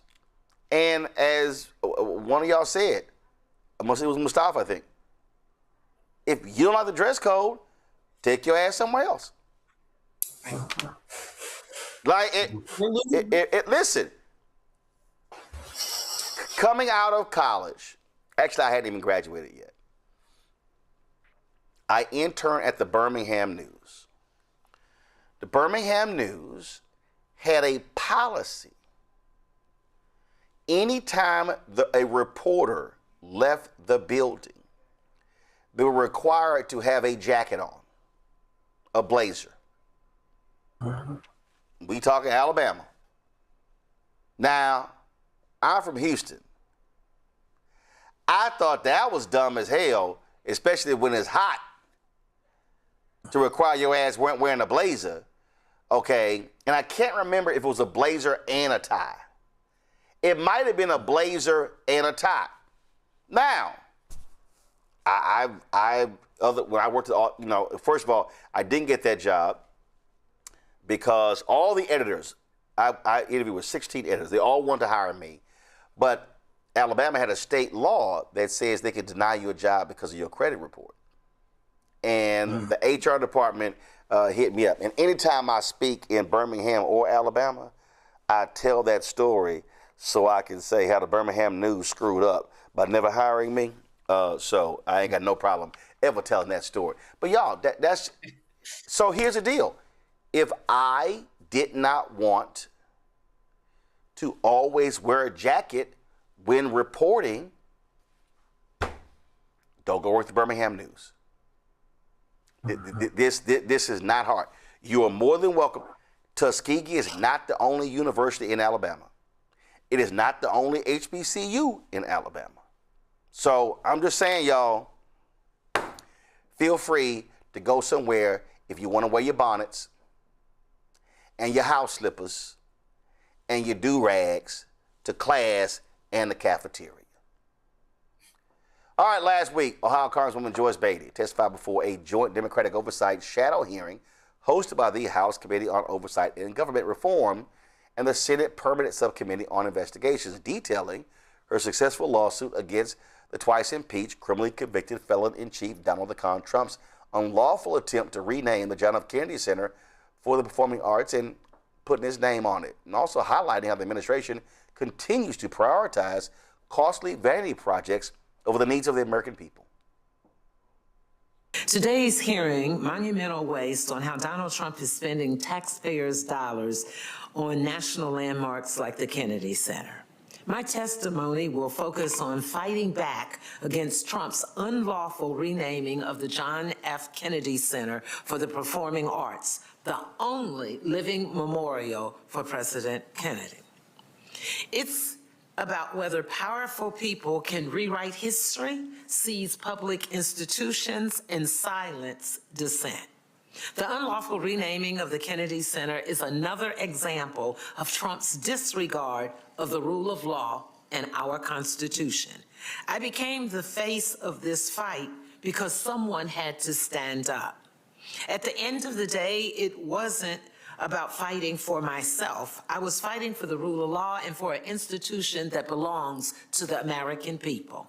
Trump began his takeover of the Kennedy Center by handpicking his sycophants to the Board of Trustees to rubber stamp his plans. By law, certain members of Congress serve as ex-official members of the Kennedy Center's Board of Trustees, like myself. Trump then illegally stripped ex-officio members of their rights to vote in board meetings. During the December 18th, 2025 virtual meeting, I was muted, silencing me when the vote occurred to change the name. On December 22nd, 2025, I filed the lawsuit, Beatty v. Trump, in federal court to remind the president that there are consequences for unlawful actions and that one cannot simply rewrite federal law. From December 2025 to March 2026, a series of filings and hearings occurred. I appeared before the Federal District Court Judge Christopher R. Cooper on March 12th. Might add, that was my birthday, 2026. On May 30th, 2026, Judge Cooper ruled that the Kennedy Center trustees acted unlawfully when they renamed the institution to include Donald Trump's name. Further, the court reaffirmed separation of powers by stating that only Congress has the authority to rename the John F. Kennedy Center for the Performing Arts. Judge Cooper also ordered every reference to Trump's name to be removed, including the website, branding, transportation, and signage on the front of the building. On June 12, 2026, the day the sign was ordered to come down, I stood with hundreds of people at the Kennedy Center for approximately 11 hours as scaffolding and a tarp were erected. At 4 a.m. on Saturday, June 13th, I witnessed the name had been removed. In addition to the name being removed, Judge Cooper also blocked Trump's planned two-year shutdown of the Kennedy Center. Justice prevailed. No longer silenced, no longer prevented from attending and voting in board meetings. The name had come down. The Kennedy Center is the home to the National Symphony Orchestra and thousands of artists, performers, students, advisors, and families like many here today, especially Mr. Ben Folds. Once it became apparent that the Trump and the board's unlawful actions led artists to canceling and refusing to play the Kennedy Center, it appeared that Trump decided that his own personal ego outweighed the thousands of artists and the workers who rely on the Kennedy Center for their livelihood. The court's most recent ruling made clear that the Trump administration must explain two things by July 31st. Why the Kennedy Center remains covered by a massive tarp, and what is he covering up, and what concrete plans they have to keep the building open. I'd like to convey my appreciation to the House Oversight Committee and the Senate Permanent Subcommittee on Investigations for holding this hearing today. In these difficult times, American people deserve better than a president who is more focused on slapping his name on buildings than helping people lower the cost of groceries. Yes, I would have preferred to be here talking about affordability and helping working families rather than discussing Trump's vanity projects and petty acts of defiance. Thank you, and I yield back. Well, Missouri Congressman Wesley Bell ripped Trump's vanity projects. Congressman Beatty, I just want to echo everybody's sentiments about the fight that you endured on behalf of the Kennedy Center and on behalf of the American people. I want to be the first person to say that President Trump's attempts to remake all of these institutions in his likeness is incredibly tacky. Congresswoman Beatty, one thing that struck me was in your lawsuit, when the government argued that changing the name was necessary to revitalize the center, which would go into financial and structural collapse unless they attached a Trump name to it. I wonder if the government was aware of Trump stakes in Trump University. In my hometown of Houston, like in many other places across this country, families are struggling to make ends meet. They can't afford their first home. They can't afford the cost of utilities. Many can't afford summer camp for their kids. So it's hard to watch this president spend $1 billion on ballrooms, on gold trim, and on fonts for a Trump center, while telling the rest of us that there's no money left. There are no kings in America, and the American people didn't sign up to personally fund one man's vanity projects. I want to start with you, Mr. Gollinger. In April, the administration handed out 2 no-bid contracts. No competition, no public bidding process to clean and repaint the Lincoln Memorial Reflecting Pool. One contract worth $1.7 million went to a company owned by this gentleman that we've talked about, Mr. Cafaro, who has pled guilty in 2010 to campaign finance violations and had previously pled guilty to conspiring to bribe a federal official. And we all know that he's given big money to President Trump's campaign. Weeks after that cleanup was finished, the pool turned green with one of the biggest algae blooms in years, and the fresh blue paint started peeling and floating on the surface. Now, I've got 5 years in local government, serving as the county attorney for the largest county in Texas, as the chief civil lawyer. 10 years before that in doing investigations for large companies. I have never, in all of my time, seen a no-bid contract handed to somebody with a bribery conviction.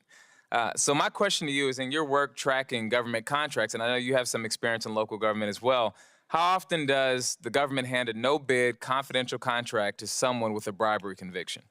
It's a very bad idea. I mean, I certainly would say in San Francisco where I worked, I mean, that was a deal breaker, obviously, immediately. The only line would be if someone is accused.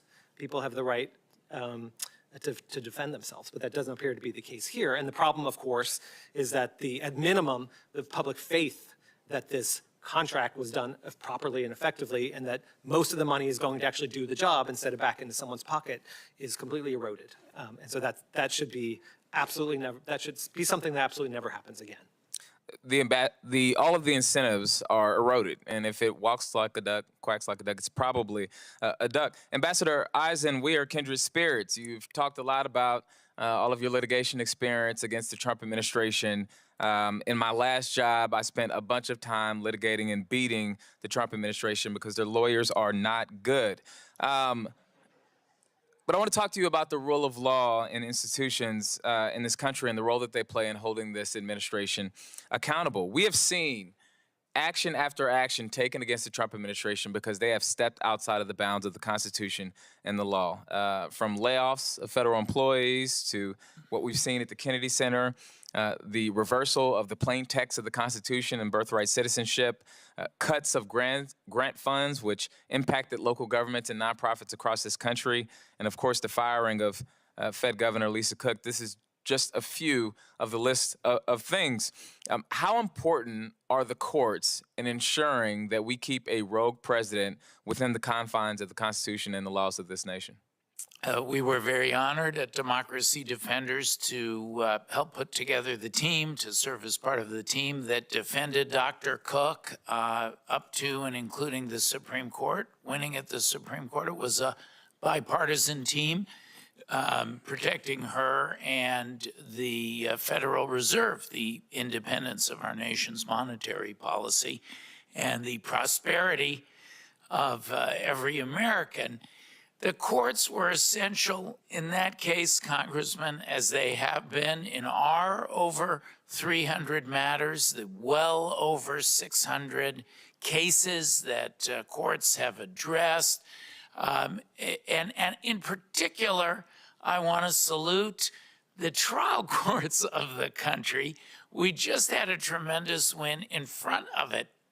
A judge who was appointed by Donald Trump, but he quashed a subpoena. You know how hard it is to do that. He quashed a Trump administration subpoena, unduly interfering with election processes in Fulton County, Georgia. And so our trial judges have been absolutely essential. We've been keeping them busy. One said to me from the bench, we can't do our job unless you do yours. So we're going to keep these cases coming. And in particular, we're going to protect this election. It all comes down to that, the future of our democracy. We're going to defend it. In closing, Madam Chairwoman, there are three co-equal branches of government, and when the president steps out of line, you need the other two to step in. So I'm so grateful for the folks who have been involved in ensuring that the courts step in, but it's time for Congress to do its job and for the Republican members of Congress to exercise their authority to investigate and hold this administration accountable. I yield back, Madam Chairwoman.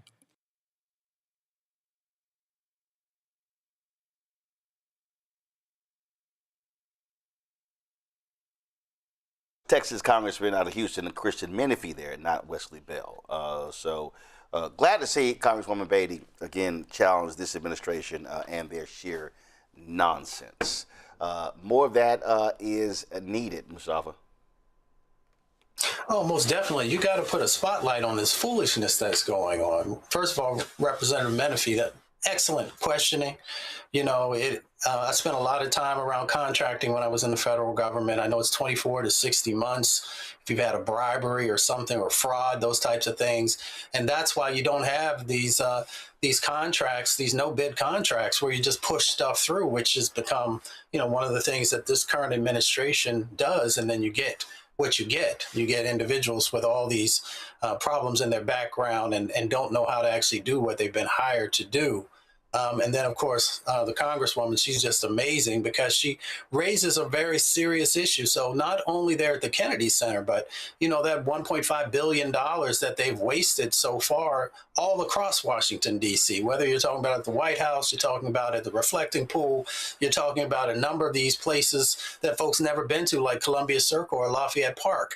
They continue to make mistakes because they continue to, one, push his agenda, two, they have contractors that don't know what they're doing. And there's multiple stories out there about how they continue to just have this rampage going on across the city and end up leaving, you know, these problems probably for the next administration. So we've got to have folks who continue to put a spotlight on it so folks know what's going on. And the last thing I'll say is that Congress has got to step up. They have a responsibility to protecting people's tax dollars, and they're not doing their job. And they're leaving people, of course, wondering, you know, they're trying to figure out how they're going to feed their family, and they're watching all these things that are going on in Washington, D.C. that just don't make sense. Randy? You know, again, I have to shout out, it seems like it's Black women who are not scared to stand up. I was so proud of Representative Beatty and how she fought all that debacle at the Kennedy Center and actually, filed suit. I tell people it's like, let's at least try to make what they're doing inconvenient instead of just laying back and letting them run amok and accepting it and not fighting back. So I was just so proud, and everyone was excited to see that, he lost that fight when it came to the Kennedy Center, which is very beloved in Washington, D.C. And those people who are out there right now who don't live in Washington, D.C., I just want you to understand now it feels almost as if you're in another country because this man has tried to plaster his face and name everywhere you look. It is a disgusting display of an egomaniac who just wants to just be everywhere. It's quite disgusting. And so again, it motivates me when I see people fighting back because it seems so many people just don't care. And definitely the message needed to be sent to Congress like, hello, you have a job to do, and that's for your people. Winconi?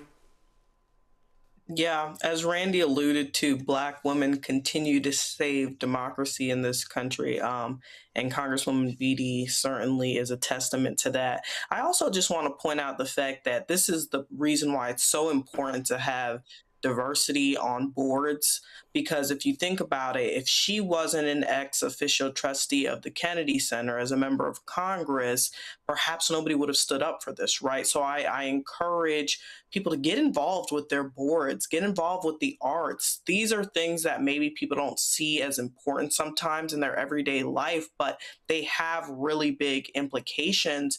And I definitely feel like them muting her that day, them silencing her was the biggest mistake they could have made. And the way that she's been able to push back and preserve a national landmark and really show us the power of checks and balances in action is something to be heralded for. All right, folks, got to go to a break. We come back, our shop, BlackStarNetwork.com marketplace segment. Back on Roland Martin Unfiltered on the Black Star Network. All right, folks, let me get personal for a second. My mom had questions about her Medicare, so she called Chapter, a Medicare advisory company, and she texted me right after saying it's a great benefit. It was easy. A real person walked her through the whole thing, and now she understands better what's going on. But it's not just her. A woman in Yonkers wrote in saying the process was so simple, the enrollment was easy, and she was so glad she called. Then there's Marilyn, 90 years old, in Florida, living on Social Security. Her premium climbed every single year north of $400 a month for coverage she could barely afford anymore. So what does she do? She called Chapter. They found her the same top-tier coverage for hundreds of dollars less. 90 years old, and finally somebody in her corner. I hear stories like that again and again from our community. The Medicare system was not built to work for you. Too much fine print, too many plans. Yet Chapter's advisors are independent and honest, the only Medicare advisors that compare every plan nationwide. They're focused on one thing, what actually works for you. If you're already in the right plan, they'll tell you. No games. And people who switched with Chapter saved an average of $1,100 a year. All it takes is 20 minutes. You talk to a real person, and it's completely free help. So call Chapter at 724-264-8281, 724-264-8281. That's Chapter. Ask you a question.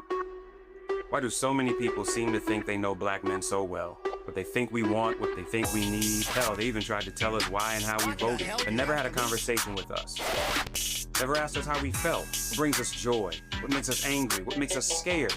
How do we live? That's what this show is about. No translation, because we don't need anybody speaking for us. We can speak for ourselves. This will be a show where we bring brothers on that you don't see on every other talk show. Nope.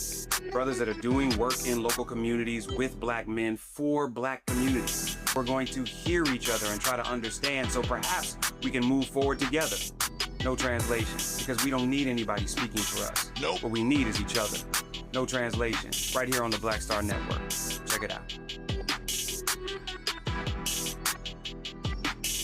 How you doing? My name is Mark Carey, and you're watching Roland Martin Unfiltered.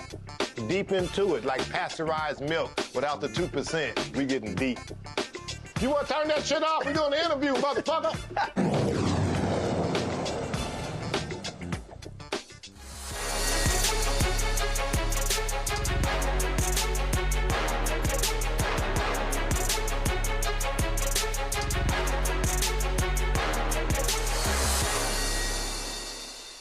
Having textured hair, many people may have had combs stack, pull, and break on wash day. Well, detangling your hair doesn't have to feel like a chore with COS-MOL-O-GY, this hair care brand. There's a series of hair tools called the Curls Plus Detangler, designed to make working with textured hair a breeze. Co-founder Letitia Stirrup joins us now from Miami. Okay, what happened in starting this? You had some rough situations with certain brushes? Yes. Good evening, Roland. Pleasure to meet you. Absolutely. When I decided to go natural in 2008, the marketplace looked very different. At the time, my hair was really big and long. And as a working professional, I just could not continue to struggle with detangling my hair. You were starting to see a lot of fantastic brands emerge on the scene, and something always felt like it was missing. So we decided to get into the tools side of the game. So we launched our hair tools under the brand COS-MOL-O-GY in 2019. And what we did is that we basically adapted the idea of finger detangling into the shape of the teeth on our hair tools. So when you look at our hair tools, the teeth are long, smooth, and round, mimicking the shape of your finger. So when you're talking about detangling your hair, you'll be able to get through really thick sections of hair at once, making your wash day a lot easier. We also make them multifunctional. So as you can see, I can part and section with the same tool and then detangle as well with it and style. So as you can see, as I'm combing through the hair goes all the way through the hair tool and it's not scratching at the surface. Yeah, this is a big ass brush. It is, because we have big ass hair, Roland. So it's also heavy. This is not for the team. You know, we wanted to make sure that we could care for those who have thick textured hair. Yeah, There's a lot of hair tools that exist. I could have. We need to do something for us. Yeah, I could have used this when I was in elementary school with an afro. I can't use this right now. Right. So, but it's also it's heavy duty. So as you said, you got brush, and then you have this piece right here. Exactly. So it's a sectioning tip. So you can see that the section is smooth and is, again, kind of giving you that same like finger action. So a lot of us will sometimes use our fingers to part our hair. But if you have a fresh manicure or you maybe need to get a manicure, you know that your nails can kind of snag your hair sometimes, which can cause a lot of pain. So if you have a hair tool that you can use the handle to just do it all in one. And because our teeth are long and it's a big ass brush, like you said, you can get through really thick sections of hair instead of with other hair tools where the teeth are really small and they're flimsy. You have to do smaller sections, which of course adds to the time that it takes to detangle. So we have our paddle comb. We call it a paddle comb because it's like a wide tooth comb and a brush in one.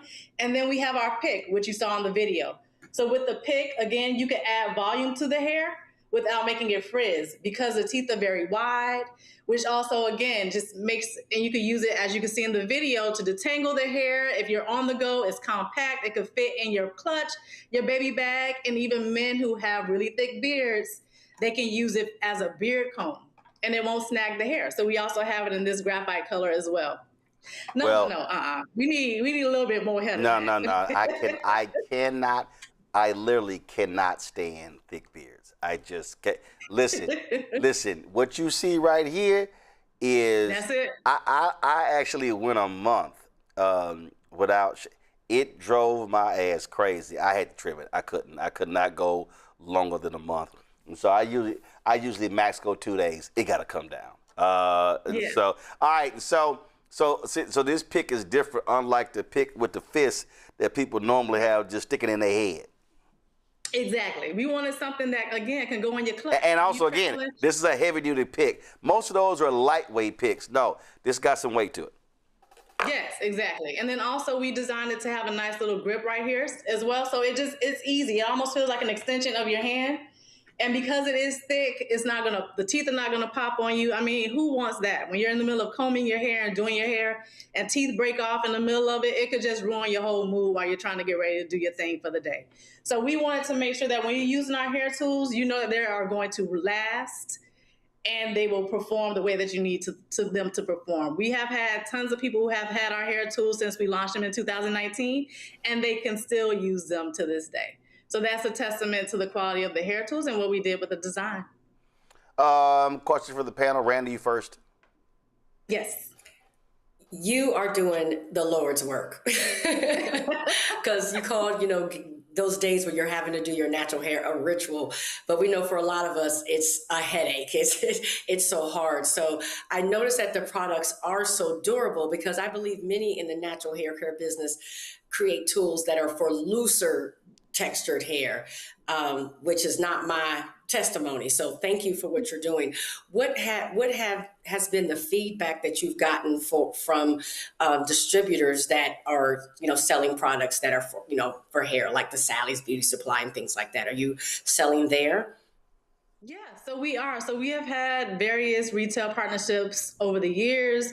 We've been on HSN. We're currently in CVS and we're in Walmart. We've been with Target. We've been with Urban Outfitters. So we've been in a few different retail spaces. And one of the things that works really well for us is that we are so different.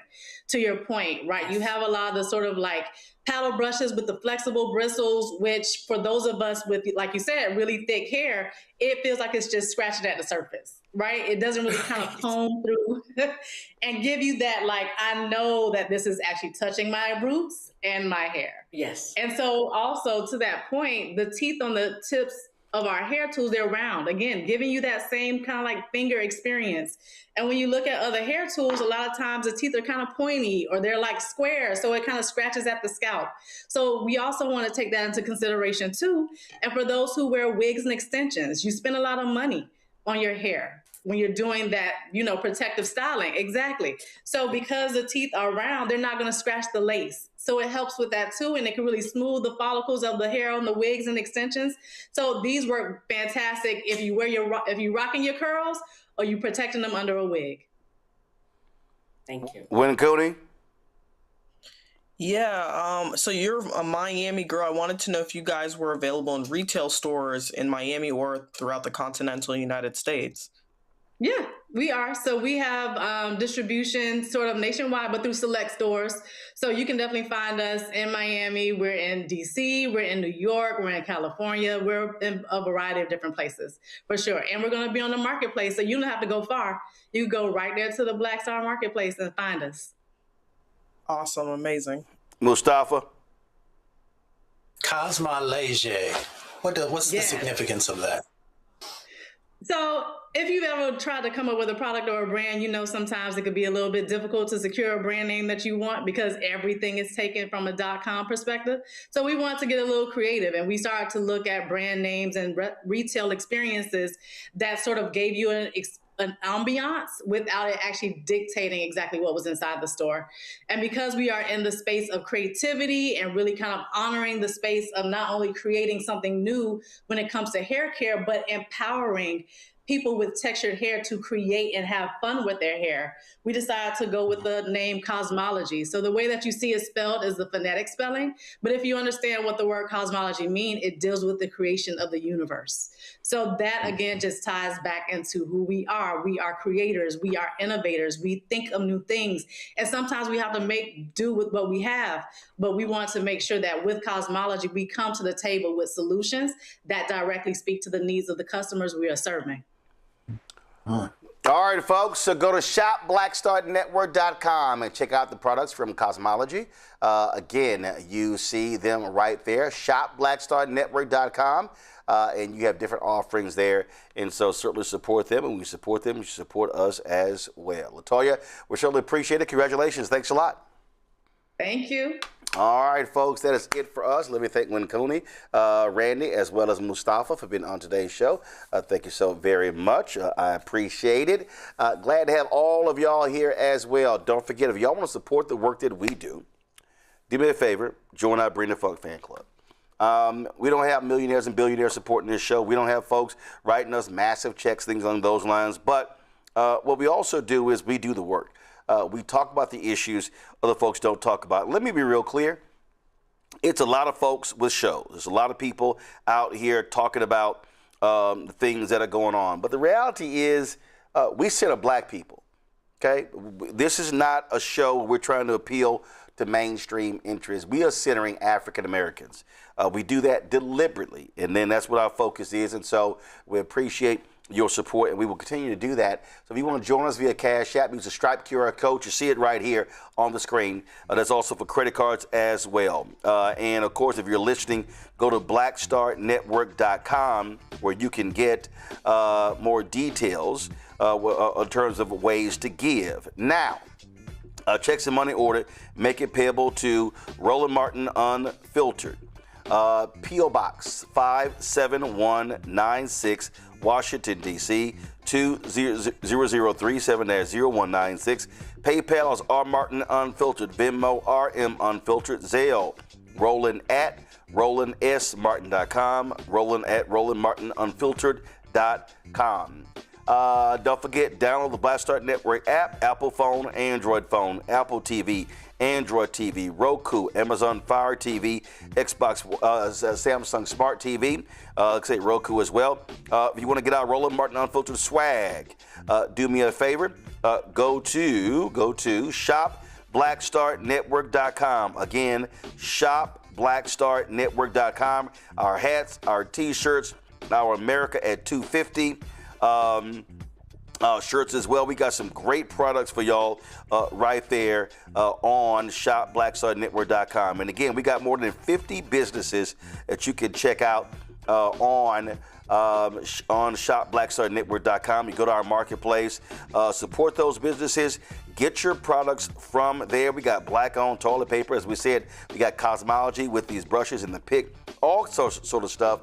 This is important because, again, when you support them, when you buy from shopblackstarnetwork.com, you also are supporting this black-owned business. And so we appreciate everybody who does that. But again, shopblackstarnetwork.com, support all of these black-owned companies. Also, do me a favor, go to Fanbase, download the Fanbase app.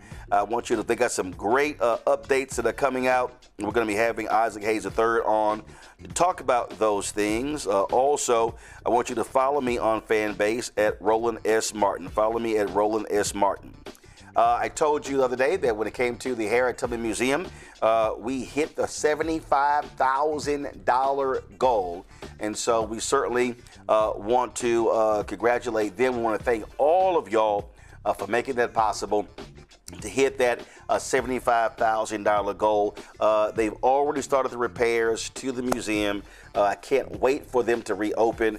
And as I said, we're going to go ahead and do our show from there and broadcast from there when they do. All right, folks. Also, Jeff Johnson will be launching a new weekly show targeting brothers right here on Roland Martin Unfiltered and the Black Star Network called No Translation. You've seen us run the promos. Run it again, please. Ask you a question. Why do so many people seem to think they know black men so well? What they think we want, what they think we need. Hell, they even tried to tell us why and how we voted, but never had a conversation with us. Never asked us how we felt, what brings us joy, what makes us angry, what makes us scared. How do we live? That's what this show is about. No translation, because we don't need anybody speaking for us. We can speak for ourselves. This will be a show where we bring brothers on that you don't see on every other talk show. Nope. Brothers that are doing work in local communities with black men for black communities. We're going to hear each other and try to understand so perhaps we can move forward together. No translation, because we don't need anybody speaking for us. Nope. What we need is each other. No translation, right here on the Black Star Network. Check it out. All right, folks, it's going to be dropping in August. And shout out to my sister, Levita Marshall. Today is, first of all, it's some controversy, okay? Because first of all, she's been trying to celebrate her birthday, y'all, for 2 days, okay? On July 27th and July 28th. I said, girl, listen, okay? We can't, no. We ain't trying to do that. We need to pick a day. So she's like, well, I'm celebrating. But yeah, she been doing this for years. I'm like, listen, you were born on one day. Girl, make up your mind. Anyway, today I'm going to pick July 28th. July 28th. Not 27. So anyway, Levita Martin Marshall, my sister, turns 56 years old today. It's her birthday. So happy birthday to my sister. She's the oldest of the three sisters, and she's just right behind me. So she's actually the middle child. So happy birthday to Levita. All right, y'all, we got to go. We had a great time at the Jalen Rose Golf Tournament. Man, I can't wait to show y'all some of the stuff. Y'all know he has some Kappas and Omegas running their miles. I had to smack them around.